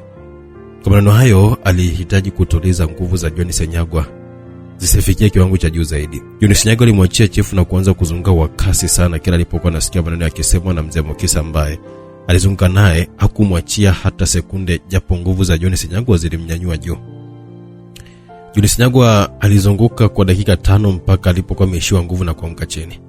Mbebeni mpelekeni kwenye chumba chake, atakuwa sawa baada ya masaa mawili. Na huyo gavana mpatieni matibabu, atatusaidia sana kutojulisha mipango yao kwa mbeleni. Mzee Mukisa alikuwa ameongea na kutoka nje ya chumba hiko. Nyuma Sadiki alimbeba John Senyagwa na kumpeleka kwenye chumba chake akiwa hajitambui, na Mary alikuwa amechukua chupa ya damu ya akiba na kumwekea chifu, huku akiendelea kuvitibia vidonda mbalimbali vilivyokuwa vipo kwenye mwili wa chifu kuhakikisha kwamba anarudi kwenye afya yake ya kawaida. Majira ya saa 12 asubuhi ya siku mpya ambayo ilikuwa imetawaliwa na hali ya hewa ya baridi kutokana na mawingu ya mvua kutanda kwenye anga lote la jiji la Dar es Salaam, gari moja nyeusi ilionekanika kusimama karibu na geti la kuingia kwenye makaburi ya mashujaa. Makaburi hayo yaliitwa hivyo kutokana na wafu waliozikwa katika eneo hilo kuwa ni wale wanajeshi waliokuwa wamefia vitani wakipambania taifa kwenye vita ya Kagera dhidi ya nchi ya Uganda. Wengine ni wanajeshi wa Tanzania waliokuwa wamefia katika nchi zenye vita wakilinda amani za nchi hizo, na kundi la mwisho ni wanajeshi wenye vyeo vikubwa kuanzia meja jenerali mpaka majenerali ambao walikuwa wanatumikia jeshi katika vipindi tofauti tofauti. Mlango wa gari ulipofunguliwa, mlinzi wa makaburi alisimama na kupiga saruti mbele ya mkuu wa majeshi CDF Matedo Tadao ambaye alishuka kwenye gari hiyo. Mkuu wa majeshi alipiga hatua kuelekea ndani ya makaburi hayo. Nyuma alifuatia Komando Bilali kama mlinzi wake. Mkuu wa majeshi Matedo Tadao alitembea mpaka yalipokuwa makaburi mawili yaliyokuwa yamejengwa pembeni kabisa na wengine. Makaburi hayo yalikuwa yamewekewa alama ya X nyekundu katikati. Alama hiyo ilimaanisha waliolala hapo ni mashujaa walioacha kufuata kiapo chao cha utii na kufanya makosa makubwa ya kutaka kuipindua nchi. Mkuu wa majeshi alifika hapo kutembelea makaburi ya marafiki zake wa zamani ambao walipanga kufanya mapinduzi ya kumpindua Rais Hashim Maganga kabla ya utekelezaji waligunduliwa na kuuawa.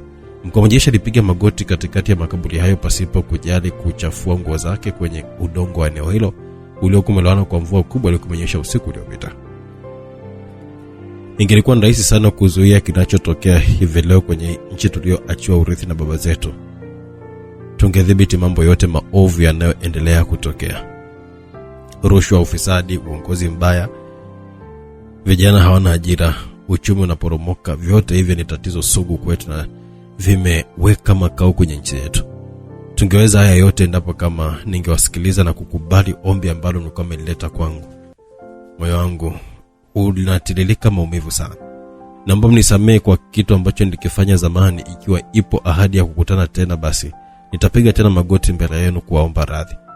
Mimi nitajaribu kufanya jambo la kuiokoa nchi hii hapa na kizazi chake cha sasa na baadaye.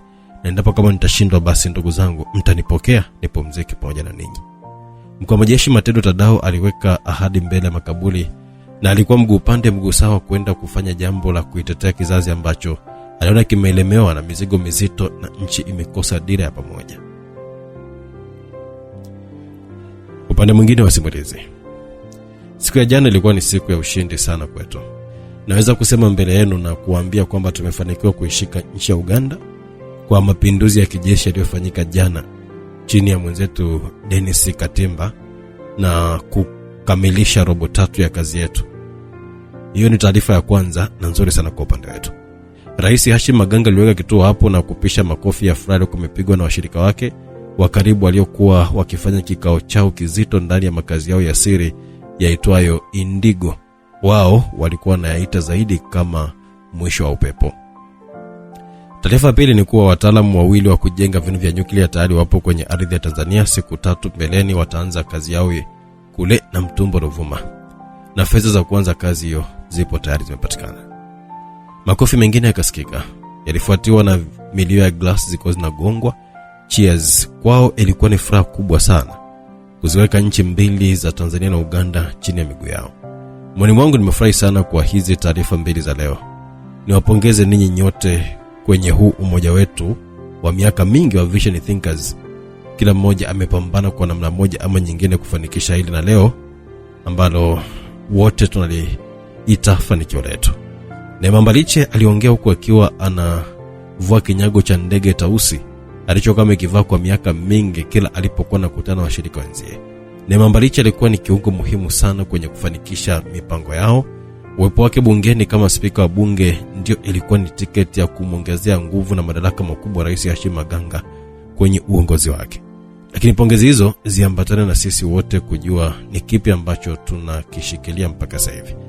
Kama tunagawana migodi ya madini, mashamba makubwa ya kilimo, vipande vya ardhi baharini, mbuga za wanyama, basi ingekuwa sasa tujue mgawanyo huo utakuwaje ili tukiendelea na mipango mingine ya mbeleni iwe ni rahisi kutoa ushirikiano mkubwa sana zaidi ya awali. Na Neema Mbaliche alikuwa ameweka swali hilo mezani.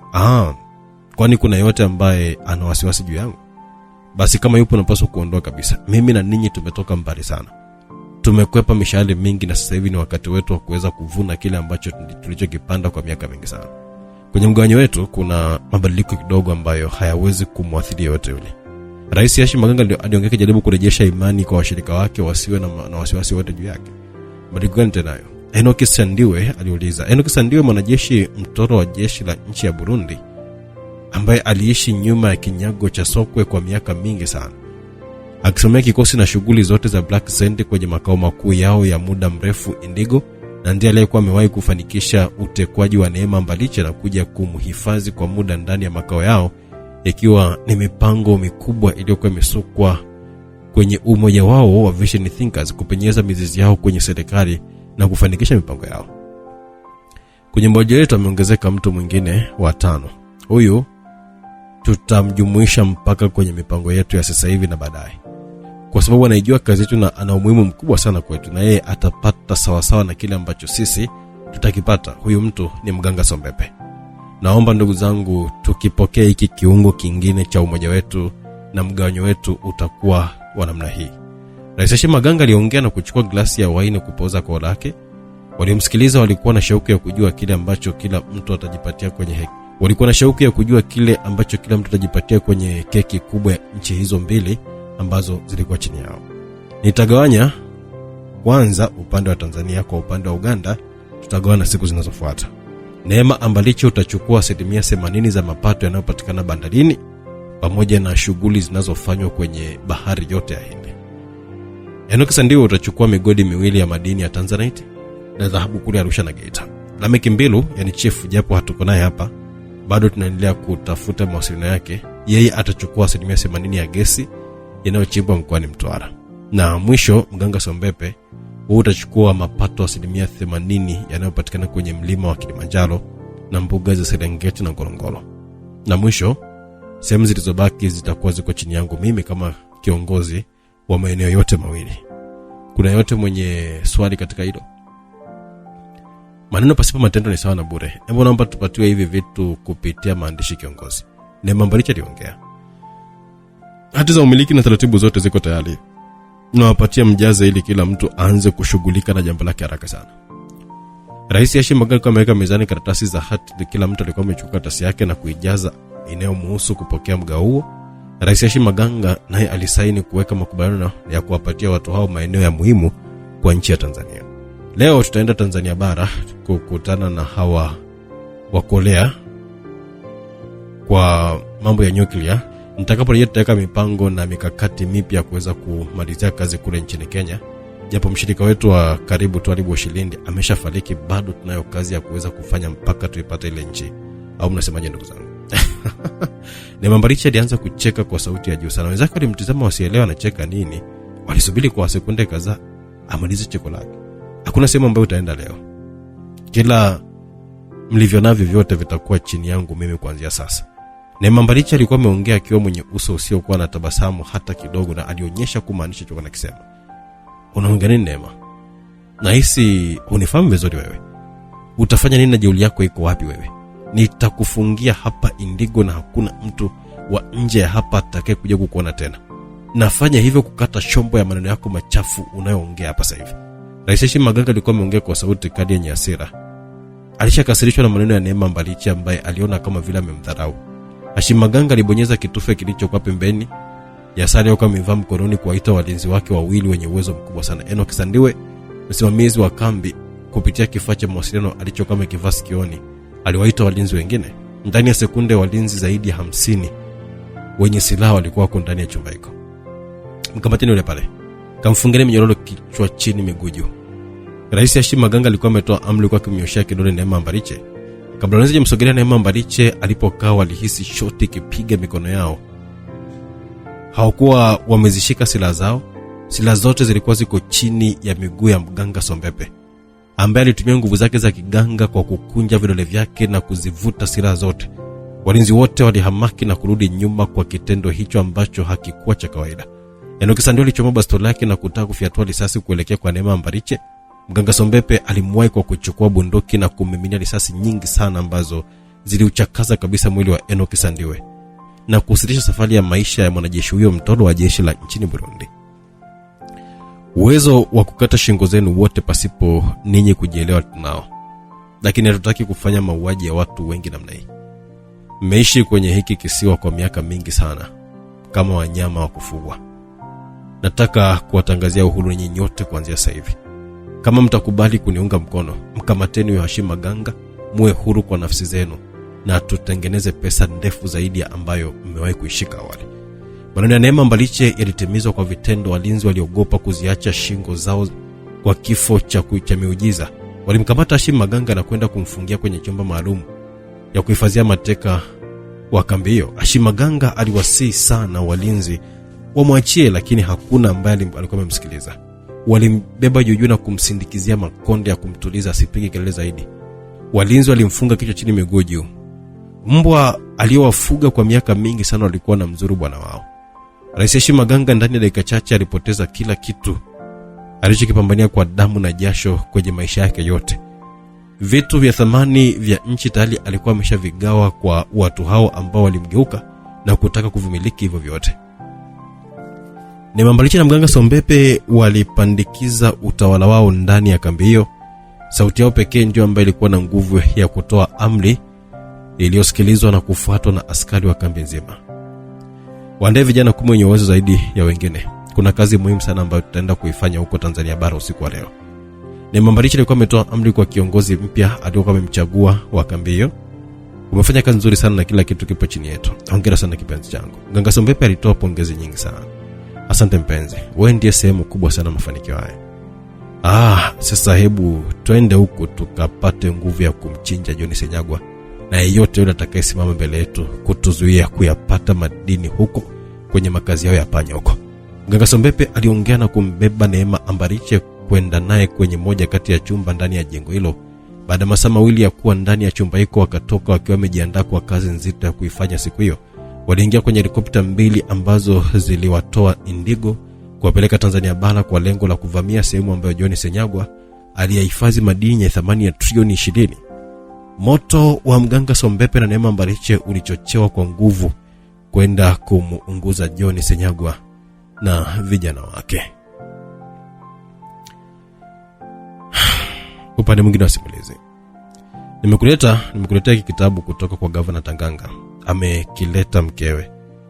Alihitaji sana kukuona, lakini kutokana na sheria za Tere nimeshindwa kabisa kufika naye hapa.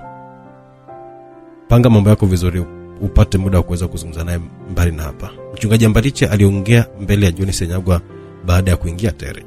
Umehakikisha usalama wake kabla ya kuja hapa? Ndio. Nimehifadhi sehemu ambayo hata Tando hawezi kabisa kufika hapa kwenda kumzuru. Asante sana. Hiki kitabu nimewahi kukiona zamani sana, wakati ambao Governor Tanganga alikuwa ameanza uandishi wake. John Senyagwa aliongea huko akiwa anafungua kurasa za kitabu hiko.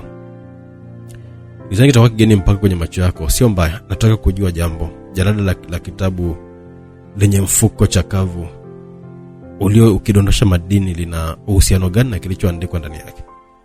Kama utojali naomba niambie. Mchungaji Mbaliche alikuwa ameuliza akiwa na shauku ya kujua kwa ufupi kilichoandikwa ndani yake. Ni akili kubwa sana ambayo imetumika hapa. Huu mfuko ni serikali ya nchi hapa, serikali isiyoweza kutunza vitu vyake vya thamani kama madini. Na haya matundu ni njia au upenyo ambao watu wachache wanatumia kuweza kujinufaisha na utajiri mkubwa sana wa nchi. Kwa maana hiyo Governor Tanganga ameandika siri za watu wachache wanao jimegea keki kubwa ya nchi, ndio. Sasa atakuwa amewagusa mpaka viongozi wakubwa wa serikali. Mimi pia nahisi kuhusu jambo hilo, bado sina uhakika sana kwa asilimia zote. Licha ya Governor Tanganga kuwa governor wa nchi kubwa kama Tanzania, mimi na mfahamu kama mwandishi bingwa wa vitabu. Waandishi hodari wa vitabu wanaweza kuwapoteza wasomaji wake hata kama wakiwa zaidi ya milioni 1. Sitaki kupotea kwenye huo mkumbo. Naomba dakika 45 tu zitanitosha mimi kuweza kufika kurasa ya mwisho ya kitabu hiki. Sawa ndugu yangu. Mchungaji Mbaliche alimpatia nafasi John Senyagwa ya kukisoma kitabu kwa ule muda wa dakika 45 ambao alikuwa ameomba. Kuna mtu mwingine akishika kitabu mbali na ninyi wawili? John Senyagwa alikuwa ameuliza baada ya kumaliza kukisoma kitabu kwa dakika 40 tu. Kuna shida yote ambayo umeiona kwenye hiko kitabu? Mchungaji Mbaliche aliuliza huko akiwa anamtazama John Senyagwa kwa macho yenye udadisi. Ndio. Kuna karatasi 5 zimeondolewa. Kwa mtiliko wa kitabu hiki ni karatasi muhimu sana. Zilikuwa na nini hizo karatasi? Sina hakika sana. Lakini mara ya mwisho ambapo nilikutana na bwana Governor Tanganga aliniambia kwamba ataweka lamani ya kufika sehemu tuliohifadhi madini yenye thamani ya trilioni 20. Na hiki kitabu miaka mingi ijayo kingeweza kutolewa kwa rais ambaye atakuwa ni mzalendo kwa taifa hili. Basi nahisi kwa asilimia kadhaa mke wangu Neema amehusika kwenye kuchukua hizo karatasi. Kwa nini umeweka hofu juu ya mkeo katika jambo hili zito ambalo halihitaji kabisa masiara hata kidogo? Naongea kwa sababu ya mazingira ambayo nilikuta nyumbani. Mke wa Gavana Tanganga alikuwa amelala fofofo sebuleni na kitabu hiki kilikuwa kiko pembeni yake, na ni rahisi sana kwa mtu mwingine kukifungua. Jambo gani jingine ambalo linakupa hofu? Navyoongea hivi sasa yupo nyumbani. Na mara mwisho niliongea naye kupitia simu ya mganga Sombepe. Na maneno yake yameugawanyisha moyo wangu. Kifupi ni kwamba ameniaga, amesema kwamba hawezi kurejea tena nyumbani kwangu kuwa mke wangu. Ameifuata hatima yake. Wameungana na mganga Sombepe. Jambo gani ambalo unapanga kufanya watu? Kuna mengi ambayo hatuyajui kuhusu mkeo. Anaweza kuwa ni nyoka mwenye sumu kali sana. Ulimfuga pasipo kujua. Hebu twende huku tukajua zaidi kuhusu hawa watu. Eunice Nyago alikuwa ameongea na kuongoza njia kutoka nje ya chumba hiko. Eunice Nyago alikuwa amefungua mlango na kuingia kwenye chumba kingine ambacho chief alikuwa anapatiwa matibabu ndani yake. Mimi sio Mungu mpaka eti niseme kwamba nimeshikilia uhai wako. Ila naweza kuwa na roho mbaya zaidi ya malaika wa kifo. Nikakugawanya vipande vidogo vidogo ili uwahi mbinguni ukajibie dhambi zako ulizokuwa umewafanyia binadamu wengine. Huko ni mbali sana. Naamini sitaki kabisa kufika huko. Nahitaji kujua Rais Hashim Maganga anashirikiana na kina nani. Pia unieleze ni wapi ulipo imara wake. Eunice Nyago alikuwa ameongea baada ya kuingia ndani ya chumba hiko. Chifu aliyekuwa kitandani alifumbua macho yake na kumtazama Eunice Nyago ambaye alikuwa pembeni yake. Utavunja ndoa za watu bure wewe. Unaona upo karibu na mchungaji Ambaliche na bado unauliza swali la kina nani unaoshirikiana na Rais Hashim Maganga. Nitakujibu swali lako kwa sababu wamenisaliti na alikuwa anataka kunioa kwenye mkutano barabara. Chifu aliongea baada ya kumaliza kucheka huko akiwa ananyanyuka kwa shida sana kwa kitandani. Nitakusimulia ni wapi tumetoka, wapi tulipo na wapi tulikuwa tunapanga kwenda. Miaka mingi iliyopita mimi nikiwa na wenzangu watatu ambao ni Rais Hashim Maganga, Padre Peter Sadiki pamoja na Speaker Neema Mbaliche. Tuliunda umoja ambao tuliupatia jina la kuita Vision Thinkers. Lengo kuu la umoja huu ilikuwa ni kutufikisha kwenye ndoto zetu za kumiliki utajiri mkubwa sana. Tuliweka mpango wa kuifanya Afrika Mashariki kuwa nchi moja yenye rais mmoja ambaye ni Hashim Maganga, na sisi kutajirika kwa kuvuta utajiri wa nchi hizo zilizobarikiwa. Tulihitaji fedha za kuendesha mipango yetu mingi sana, kama utengenezaji wa vinu vya nyuklia vya kujilindia na mambo mengine makubwa. Tulipata wazo la kuchukua madini kwenye hazina ya benki kuu yenye thamani ya shilingi trilioni 20. Ulileta kimbelembele chako na kuingilia mpango wetu wa kuchukua hayo madini, japo hukuharibu mipango yetu yote, ila kwako ulikuwa umepata matokeo mabaya sana kwa kupoteza familia yako. Nikupe pole kwa hilo. Ndani ya Vision Thinkers tukatoa ufadhili kwa kuwasomesha vijana wengi sana ambao tuliamini kwamba tupatia nguvu ya utawala wetu mbeleni, na mpaka sasa hivi wengi wao ni viongozi, madaktari, wanajeshi na kazi mbalimbali kwenye serikali. Turudi kwenye kipi ambacho kinampa imara Rais Hashim Maganga. Kwanza ni kikosi chake kikubwa cha pembeni mbali na jeshi la nchi. Wapiganaji wenye kikosi chenye uwezo mkubwa sana, mara 5 zaidi ya makomando wa jeshi la nchi. Wapiganaji 500 wa kikosi chake cha seli wapo tayari wakati wote ule kuzifanya kazi zake. Kikosi kinaongozwa na majeshi mtolo wa jeshi la nchi ya Burundi anaitwa Enoch Sandiwe, na ndiye nguzo ya kikosi hiki ambacho kina makao yao makuu yako Chifu alipatwa na kikosi cha ghafla, akatema mate kwenye ndoo ambayo ilikuwa iko pembeni ya kitanda. Alitema madonge ya damu. Sidhani kama nitakuwa na muda mwingine wa kuweza kuishi. Naona viungo vyangu vya ndani vimeharibika kwa ile ajali. Makao makuu yapo Mbudia, ni kisiwa mojawapo kwenye bahari ya Hindi. Kisiwa hiki kina udongo mweusi na ndio asili ya kikosi chake kinachoitwa Black Sand. Kambi yake ina ulinzi wa kimtandao, hakuna nzi ambaye atakayesogelea karibu pasipo kuonekana. Mitambo yale ya juu sana imefungwa na Chazi Dodi, lakini watu wengi sana wanamfahamu kama Mganga Sombepe, na kupitia yeye ndipo mabilioni ya pesa yaliibwa kwenye akaunti za wananchi. Kama mtataka kumzuia Rais Hashim Maganga, itawapasa mjipange haswa, bila hivyo mtapoteza watu wote. Chifu alikuwa ameongea kila alichokuwa nakifahamu, akawasogeza wafahamu mlima mzito ambao walikuwa wanataka kuupanda na majinsi ulivyokuwa na vikwazo vikubwa. Nikifanikiwa kuwashinda watu kwa haraka zaidi, nitakurudia na kukupeleka kwenye hospitali kubwa sana ili kuokoa maisha yako.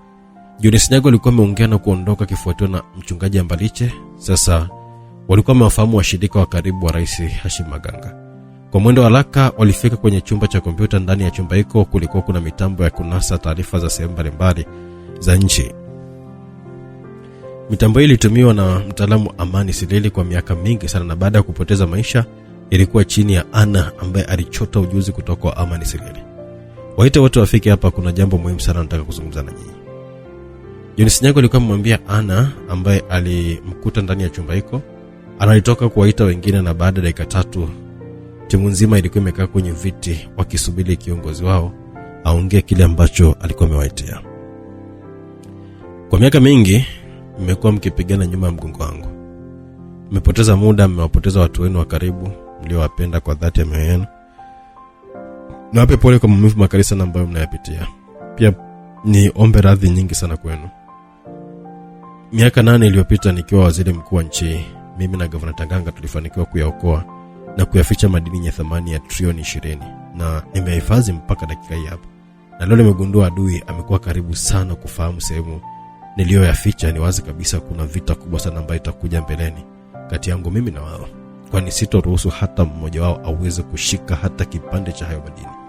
Kwa sababu sitaki mpitie maumivu tena wala kuona damu zenu zikoza na mwaka pasipokuwa na hatia yote ile. Vita iliyoko mbele naomba niachie mimi.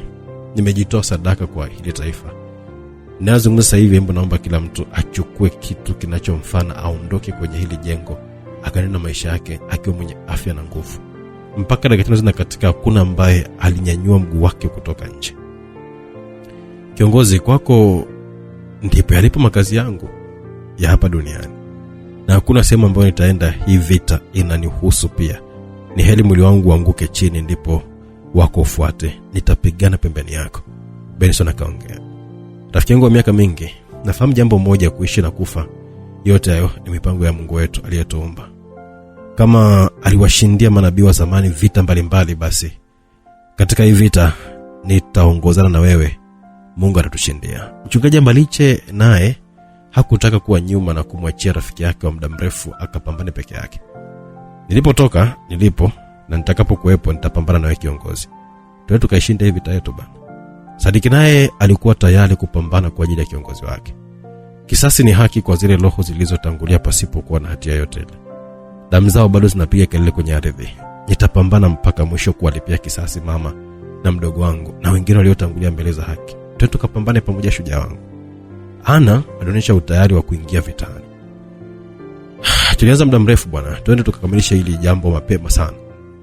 Twende pamoja kijana wangu. Mzee Mukisa naye alitia neno kwamba yuko tayari kupambana akiwa pembeni ya John Sinyago.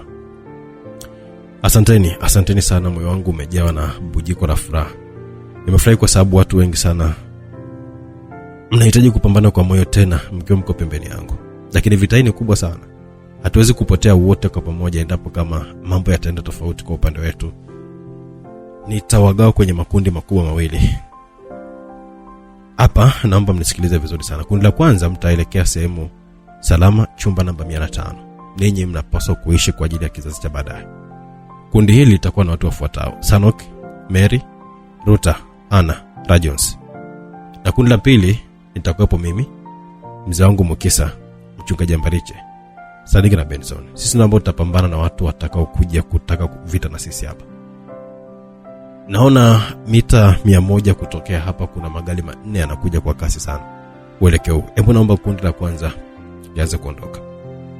Maneno ya John Sinyago yaliwasimamisha kundi namba 1 likiongozwa na Ana kwenda kwenye lifti ambayo iliwashusha mita 500 chini ya ardhi, ambapo wangejificha huko mpaka mapigano yaishe. Kundi namba 2 lilielekea upande wa chumba cha silaha. John Sinyago alizifuta vumbi panga zake 2 ambazo hakuzitumia kwa muda mrefu sana. Benson alichukua kishoka silaha aliyokuwa anaipenda sana, akaliweka kwenye mashine maalum ya kunolea na kuongeza makali yake. Mzee Mukisa alizivuta nyuzi zake zenye uwezo wa kuikata ngozi na kuacha jeraha kama vile pamekatwa na kiwembe. Mchungaji Mbaliche alichukua bastola 2 na kuhakikisha kwamba ina risasi nyingi sana za kutosha. Sadiki alibeba silaha yake ambayo ni fimbo ndogo ya chuma yenye uwezo wa kufiatua visu 2 upande wa juu na wa chini. Kuna bunduki yoyote ya masafa marefu? Mimi ni mdunguaji. Rajos aliongea baada ya kuingia chumba cha silaha. Kunje fuatana na wenzako. Uone huku utakufa kwa ujinga wako. Jones Nyago alikuwa amefoka baada ya kuona na Jones hakufuata kile ambacho yeye alikuwa anakipanga. Kiongozi, kifo tumeambiwa na damu wote. Mlinisaidia kule Kenya. Ni wakati wangu kulipa fadhila. Hebu naomba nafasi na bunduki nikapambane. Sawa, fungua ile kabati pale. Ndani kuna sanduku lenye bunduki unayohitaji. Jones Nyago alikubali baada ya kumshika mkono na Jones na kuiona sugu iliyokuwa mikononi mwa Jones. Sugu hiyo huwa nazo wadunguaji hatari sana duniani. Jones alichukua sanduku na kukagua ndani yake, akakuta bunduki ya masafa marefu. Alifuta vumbi kwa kuwa anafurahia kweli kweli. Wamefika kwenye geti kula kuingia kanisani. Sasa tunaenda kuwazuia kabla hawaja utafuta mlango wa kuingilia huko chini. Jones utapanda juu kabisa ya pala kanisa kupitia njia za siri. Ukifika huko, kazi yako ni kuwapunguza na kuharibu magari waliokuja nayo. Hakikisha kwamba hakuna ambaye anatoroka eneo hili. Benson Sadiki na Mzee Mukisa na Mchungaji Mbareche, ninyi mtakuwa kwenye njia za kuingilia huko chini. Hakikisheni kwamba hakuna mtu ambaye atakatiza mzima. Na mimi naelekea upande mwingine wa kazi. Haya, tutawanyike.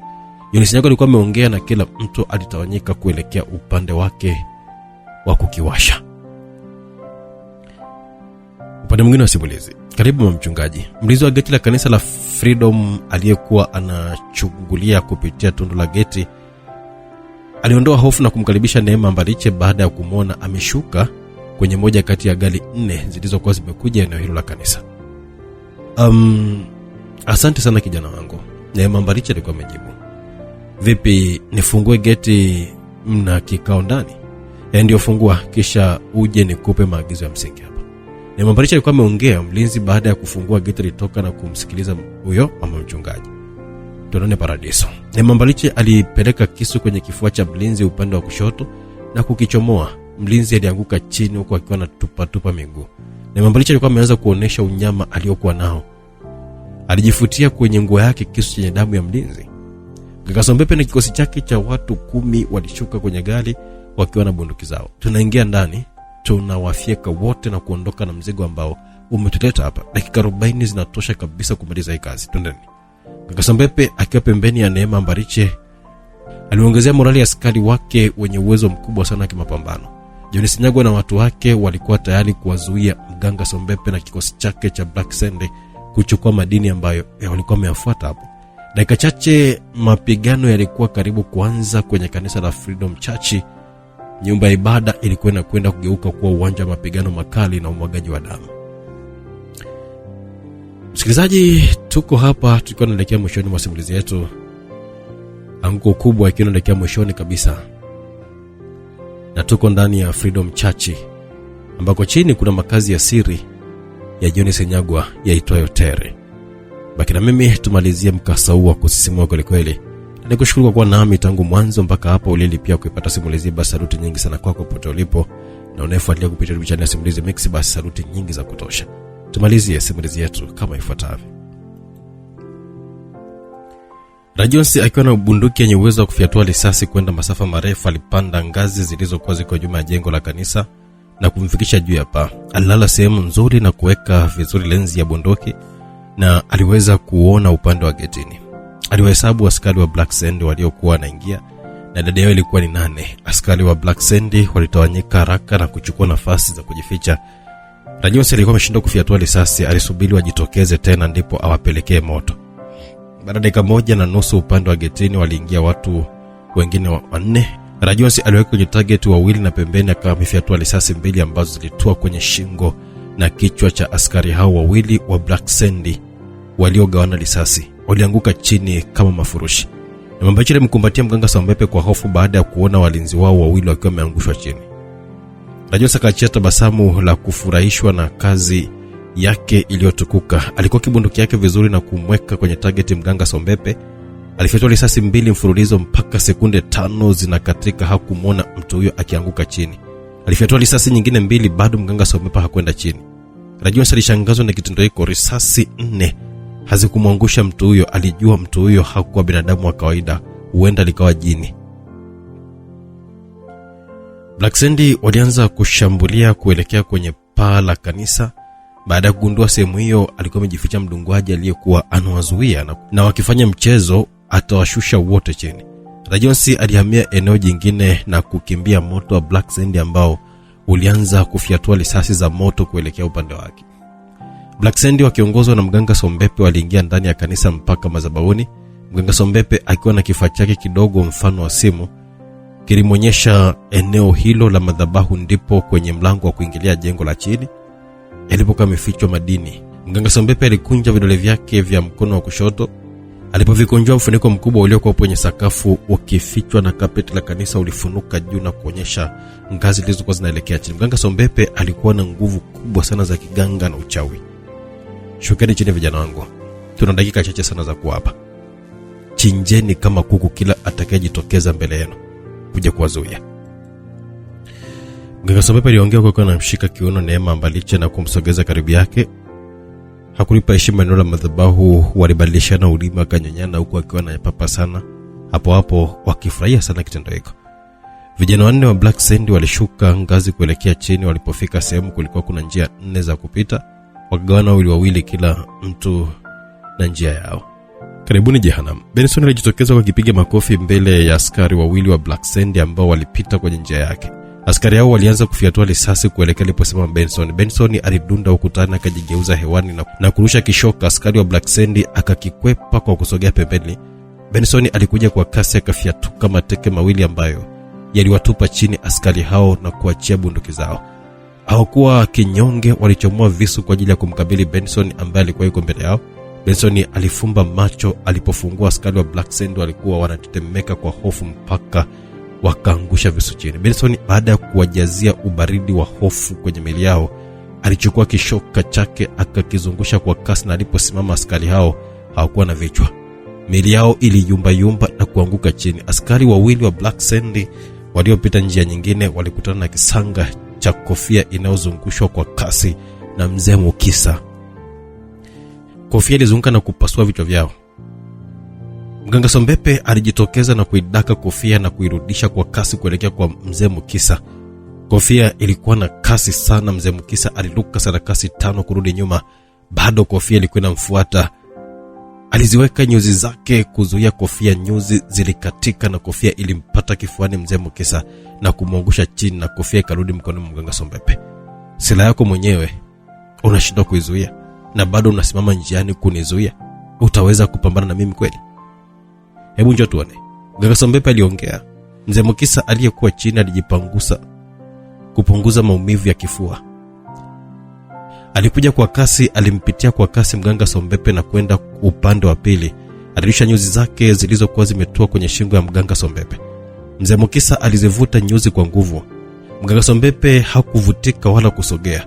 Alizishika nyuzi na kuzikata kwa nguvu ya mikono yake, kisha alifyatua teke zito ambalo lilitoa kwenye kifua cha mzee Mukisa. Uzito wa teke ulimtupa mbali kabisa na kuongea ukutani. Mzee Mukisa alianguka vibaya na damu ilianza kumtoka mdomoni na puani. Mganga Sombepe alimsogelea na kushika kichwa chake kwa nguvu. Mzee Mukisa alijitahidi sana kumzuia, lakini Mganga Sombepe alikuwa na nguvu zaidi. Akaivuta kichwa chake na kujigeuza upande wa pili. Na huo ukawa ni mwisho wa maisha ya mzee. Mzee Mukisa alijitahidi kumzuia, lakini Mganga Sombepe alikuwa na nguvu zaidi.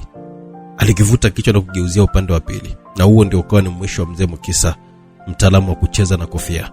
Mganga Sombepe aliondoka kuelekea kwenye chumba ambacho kifaa chake kilikuwa kinaonyesha ndani yake ndipo alikofichwa madini. Alipofungua mlango alikutana na teke lilokuwa limefuatiwa na ngumi nzito.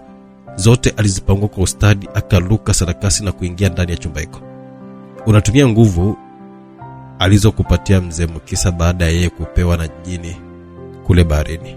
Basi mimi ndiye kiboko ya majini yote ya nchi kavu na baharini, na leo nitakufungia hapa maisha yako yote.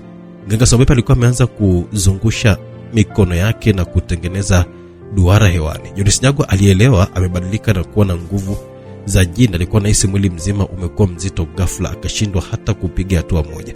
Barafu ilianza kuonekana kwenye miguu yake na kugandisha, na utakuwa ni nguzo ya barafu maisha yako yote kwenye hili jengo lako la kijinga. Mganga Sombepe aliongea kwa kicheka kwa sauti ya juu sana. Kisha kama sogelea sanduku lilokuwa liko mezani, limefungwa kwa minyororo. Mganga Sombepe alishika na minyororo kajiachia yenyewe. Alifungua sanduku na kuona madini mengi sana yaliyokuwa ndani, yakitoa mwanga mkali sana wa kuvutia. Kwa heri ndugu yangu, nikutakia maisha mema ya kuwa nguzo ya barafu. Mganga Sombebe alikuwa amebeba sanduku lenye madini na kuanza kutoka nje ya chumba hicho. Jones Nyago alijitahidi kurudi kwenye hali ya ubinadamu wa kawaida, lakini bado barafu ilikuwa inaendelea kugandisha mwili wake na ilifikia sehemu ya kiunoni. Alichukua kichupa kidogo cha mafuta ya upako kwenye mfuko wa shati lake. Mafuta hayo amewahi kupewa zawadi na mchungaji Ambariche. Jones Senyagwa alimwagia mafuta hayo kwenye miguu yake na barafu ikayeyuka na kupotea ndani ya sekunde moja. Mafuta mengine aliyoyapaka kwenye panga zake mbili na kukimbia kwa kasi. Alidunda chini, alipoenda juu alikuwa amemfikia Mganga Sombebe. Jones Senyagwa alipishanisha mikono yake. Aliporudisha kwenye hali ya kawaida, kichwa cha Mganga Sombebe kilikwenda chini, lakini kiwiliwili kiliendelea kusimama wima. Jones Senyagwa alipeleka mapanga mawili kifuani mwa Mganga Sombebe, kisha akashusha chini kwa nguvu na kutenganisha mwili wa Mganga Sombebe vipande viwili. Vipande vyote vilianguka chini. Jones Senyagwa akarudisha sanduku sehemu yake. Kupitia kamera za jengo hilo alimuona mchungaji Ambariche akimemenia mkewe risasi nyingi ambazo ziliuchakaza mwili wake wote. Baada ya kitendo hicho, mchungaji Ambariche alikaa chini akilia kwa uchungu pembeni ya mwili wa mkewe. Moyo ulikuwa bado unampenda sana, lakini Neema Ambariche hakustahili kabisa kuendelea kuishi kwenye ulimwengu huu unaohitaji utulivu zaidi. Jones Senyagwa alipotizama maeneo mengine, aliwaona vijana wa Black Sand wote wakiwa wameangushwa chini na vijana wake. Kupitia speaker za jengo hilo aliwaita watu wote waelekee chumba cha kompyuta. Tumeshinda ndugu zangu, tumeshinda hii vita. Jones Senyagwa alikuwa ameongea kwa furaha mbele ya watu wake, na wote walikumbatiana kwa furaha wakipongezana kwa kile ambacho walikuwa wamekifanya. Kompyuta za chumba hicho ziliwaka ghafla na wote macho yao yakaelekea kwenye vioo vya kompyuta hizo. Kwenye skrini kubwa kaonekanika mkuu wa majeshi Matendo Tadao akiwa amekaa kwenye kiti, na nyuma yake walisimama wanajeshi wengine 10. Televisheni ya taifa ilirusha moja kwa moja tukio hilo. Kwa mara ya kwanza nchi yetu tunaingia kwenye utawala wa kizalendo. Nchi yetu itashika madaraka ya nchi. Tumechukua hatua hii madhubuti kutokana na mwenendo mbovu wa serikali iliyo madarakani. Ili tupeleka kwenye madeni yaliyokithiri, rushwa, umaskini.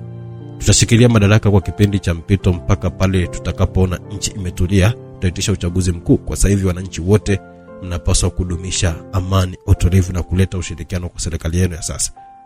Niwatakie maandalizi mema ya kujenga nchi yenu. Tunafanyaje kiongozi? Benson alikuwa ameuliza na watu wote wakamtizama usoni Jones Senyagwa wakisikiliza nini atasema juu ya jambo hilo la mapinduzi ya nchi. Watumie serikali mpya taarifa zote juu ya uwepo wa kambi asili kwenye kisiwa cha Mbudia. Wao wataenda kupambana na kikosi kile chenye askari wengi sana.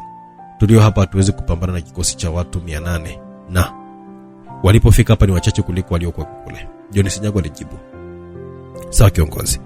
Analigeuka ageukia kioo cha kompyuta akazituma taarifa zote juu ya uwepo wa kambi asili kwenye kisiwa cha Mbudia. Taarifa zilifika kwenye akaunti ya jeshi, usalama wa taifa na vyombo vyote vya usalama wa nchi ya Tanzania. Jones Senyagwa na watu wake waliamini huo utakuwa ni mwisho wa kambi hiyo iliyokuwa inaendeshwa kisiri na Rais Hashim Maganga. Upande mwingine wa simulizi, tuondoke. Kambi imevamiwa, kikosi kinapambana na watu waliovamia. Ili eneo sio salama tena kwa maisha yetu. Petro Katende, mwanaume aliyekuwa amefichwa chini ya jengo la Indigo, aliongea baada ya kutafuta chumba alichokuwa amefungiwa Rais Hashim Maganga na kumfungulia minyororo. Kila nani wamevamia?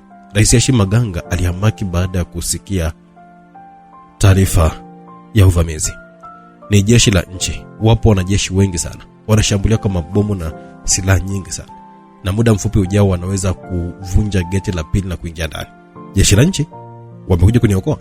Rais Hashim Maganga, maswali mfululizo yalikuwa yanamtoka mdomoni. Hapana, lakini kwa nguvu walionayo ni dhahiri kabisa wamekuja kuizika kambi na kuifuta kabisa kwenye ramani ya dunia. Ai, unasema nini? Nani ambaye amewapa mlio wa kipuzi na kuwaonyesha hapa ni hao wajinga wawili, Neema Ambariche na Mganga Sombebe? Sio hao, ni kiongozi mpya wa nchi ya Tanzania, Matendo Tadao.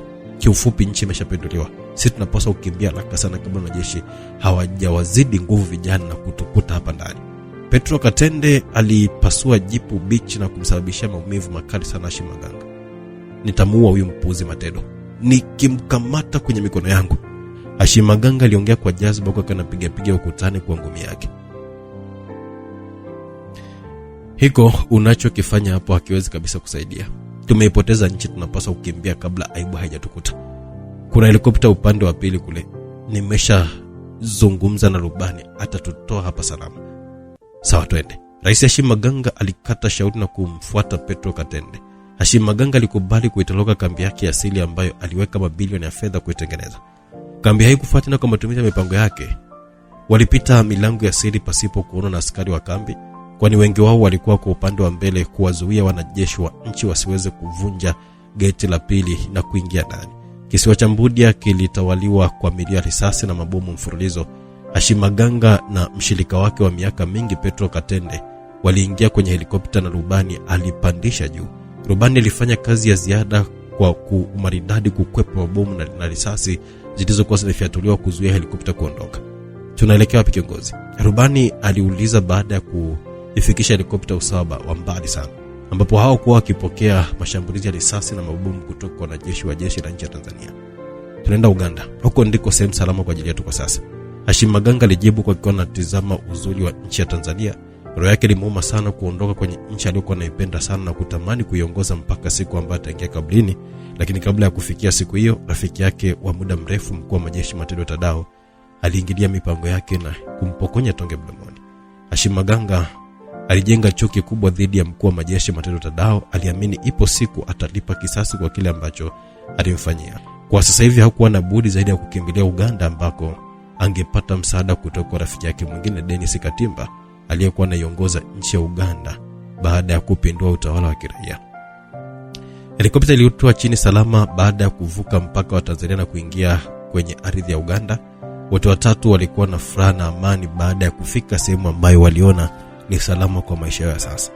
Mkuu wa majeshi wa nchi ya Uganda Dennis Katimba alikuja kwa msafara wa helikopta 3 za kijeshi kuja kumpokea rafiki yake Hashim Maganga, ambaye alimpatia taarifa kuwa anakimbilia Uganda baada ya kupoteza madaraka yake. Hashim Maganga baada ya kushuka kwenye helikopta, ambaye alibaki kuwa tegemezi lake la pekee, na kumkumbatia. Kisha kwa haraka sana, pasipo wanajeshi wengine wa Kiganda kuona, Hashim Maganga alichomoa bastola kiunoni mwa Dennis Katimba na kufiatua risasi 2 zilizotoka kwenye kichwa cha Petro Katende pamoja na rubani wa helikopta. Wote wawili walianguka chini. Hakuna mwili hata mmoja ambao uliokuwa hai tena. Kwa nini umewapiga risasi watu waliokusaidia kutoroka Tanzania? Dennis Katimba aliuliza akiwa amestajabu kwa kitendo alichokuwa amekifanya Hashim Maganga. Kwa sababu nataka kuanzisha kitabu kipya cha maisha yangu chenye ukurasa mpya. Hizi kurasa za zamani haziwezi kabisa kunifaa tena.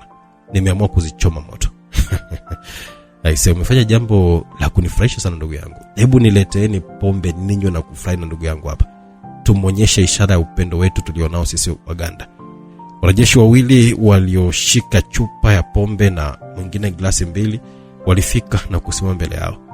Mwanajeshi mwenye chupa alimimina pombe kwenye glasi moja na kumkabidhi kamanda Dennis Katimba, ambaye alipokea na kuiweka mdomoni. Aliposhusha mkono chini, glasi haikuwa na chochote kile ndani yake. Pokea glasi ndugu yangu, tunywe pombe. Leo ni siku yetu ya kufurahi, hakuna stress hapa. Dennis Katimba aliongea baada ya kumwona Hashim Maganga amesita kupokea glasi ya pombe. Hakuna shida, wacha tufurahi. Hashim Maganga aliongea baada ya kujiridhisha pombe haikuwa na kitu kibaya cha kumzuru kutokana na mwenyeji wake kuinywa. Hashim Maganga alinyanyua mkono na kutaka kuchukua chupa ya pombe. Glasi yenye pombe iliangushwa chini na mwanajeshi aliyekuwa ameishika. Akikamata mikono ya Hashim Maganga kwa nguvu, mwanajeshi aliyekuwa pembeni kwa haraka sana alimvalisha pingu, ukifuatia mfuko mweusi aliokuwa amevalisha kichwani. Unafanya nini ndugu yangu? Unanisaliti? Hashim Maganga aliuliza akiwa hana ujanja wa kufanya jambo lolote kile. Huo sio usaliti. Usaliti ni ule ambao uliofanya wewe dhidi ya wananchi wako chini ya utawala wako. Hakuna maendeleo yote yale ambayo umeyafanya na bado ukajenga tamaa ya kutaka kuiongoza Afrika Mashariki yote. Sisi sio wajinga, tukupatie maeneo yetu yote uyachezee tu na kurudisha kwenu Tanzania ukakutane na wananchi uliowanyanyasa na kuwatesa. Huku kwetu Uganda hatuhitaji kilusi cha namna yako. Niliyesimama mbele yako ni kiongozi bora ambaye nitaiongoza Uganda na kuwaletea maendeleo ya kiuchumi ambayo hawakuwahi kabisa kuyapata tangu nchi ipate uhuru wake. Nikutakie maisha mema huko Tanzania uendako. Basi naomba unifungie nchini kwako tafadhali, usinipeleke Tanzania. Hashim Maganga aliomba huko akiwa anapiga magoti chini. Mpelekeni kwao. Dennis Katimba aliongea na kuanza kupiga hatua kuelekea kwenye helikopta mojawapo pasipo kumsikiliza Hashim Maganga aliyekuwa kigalagala kwenye vumbi kumwomba rafiki yake asimrudishe nchini Tanzania. Wanajeshi walimbeba juu na kumuingiza kwenye helikopta nyingine ambayo ilipaa kuelekea Tanzania. Wanajeshi wa Tanzania walimpokea Hashim Maganga kwenye moja kati ya kambi za kijeshi na kumpeleka moja kwa moja kwenye uwanja wa mpira wa miguu wa John Muganule Stadium JMS. Uwanja huo unaoingiza watu 100,000 ulichaguliwa kama sehemu ambayo Hashim Maganga atapokea hukumu yake ya kifo kutokana na matumizi mabaya ya madaraka akiwa rais, ufisadi na kujihusisha kwenye vitendo vya umwagaji damu kwa wananchi wa Tanzania. Watanzania wengine walikosa nafasi ya kuingia uwanja wa JMS.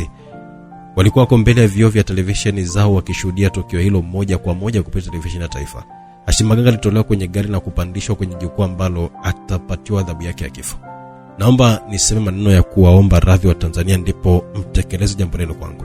Hashim Maganga alimwambia mwanajeshi mmoja mbavu aliyekuwa ananoa shoka lake kubwa la kutolea adhabu ya kifo. Mwanajeshi huyo alimfuata mkuu wa majeshi Matendo Tadao na kumweleza jambo hilo. Mkuu wa majeshi alikubali kumpatia nafasi hiyo Hashim Maganga. Aliondolewa mfuko kichwani na macho yake aliwaona Watanzania zaidi ya 100,000 ambao hakuna hata mmoja alionesha huruma juu yake.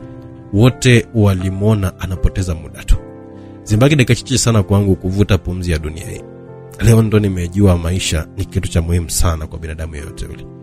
Kama yatatokea maisha mengine basi nitaitunza na kunyenyekea hiyo nafasi ya kuwa hai. Nimefanya mambo mengi sana mabaya, huenda hata mengine yamefanana na shetani. Siku hii ya mwisho nataka nifanye jambo moja ambalo litaniweka huru.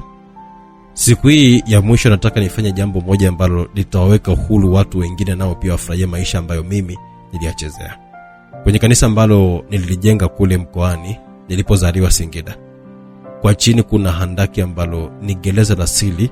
Nimewahifadhi watu ambao walikuwa ni mstari wa mbele kunipinga. Kule yupo mwanasiasa wakute na kuna familia ya Daktari Estoni Uvambe. Naomba muende mkaokoe. Mwishoni naomba mnisamehe sana ndugu zangu wa Tanzania. Hashim Maganga alitimisha maneno yake kwa kupiga magoti mbele ya Watanzania wote.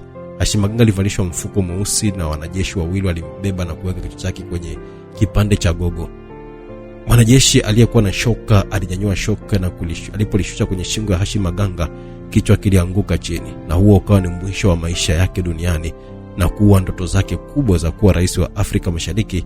Ili likawa ndio anguko kubwa la Rais Hashim Maganga, the great fall. Mwili wake uliwekwa kwenye jeneza la chuma, kisha jeneza likafungwa chuma kingine kizito sana na kudumbukizwa baharini. Baada ya mambo yote kufika mwisho, John Ssenyago na binti yake Anna walielekea kuishi nchini Kenya, sehemu ambayo alipewa mashamba makubwa na Rais Mendra Diloto kwa ajili ya kufanya kilimo na ufugaji wa wanyama. Rajonsi akaendelea kuwa daktari kwenye hospitali kuu ya taifa, wakiongeza mapenzi yao na mpenzi wake wa muda mrefu Patricia. Benson akamwoa Rusia na kuishi naye kama mkewe. Hapa ndipo unakuwa ni mwisho wa simulizi yetu nzuri ya The Great Fall, anguko kubwa.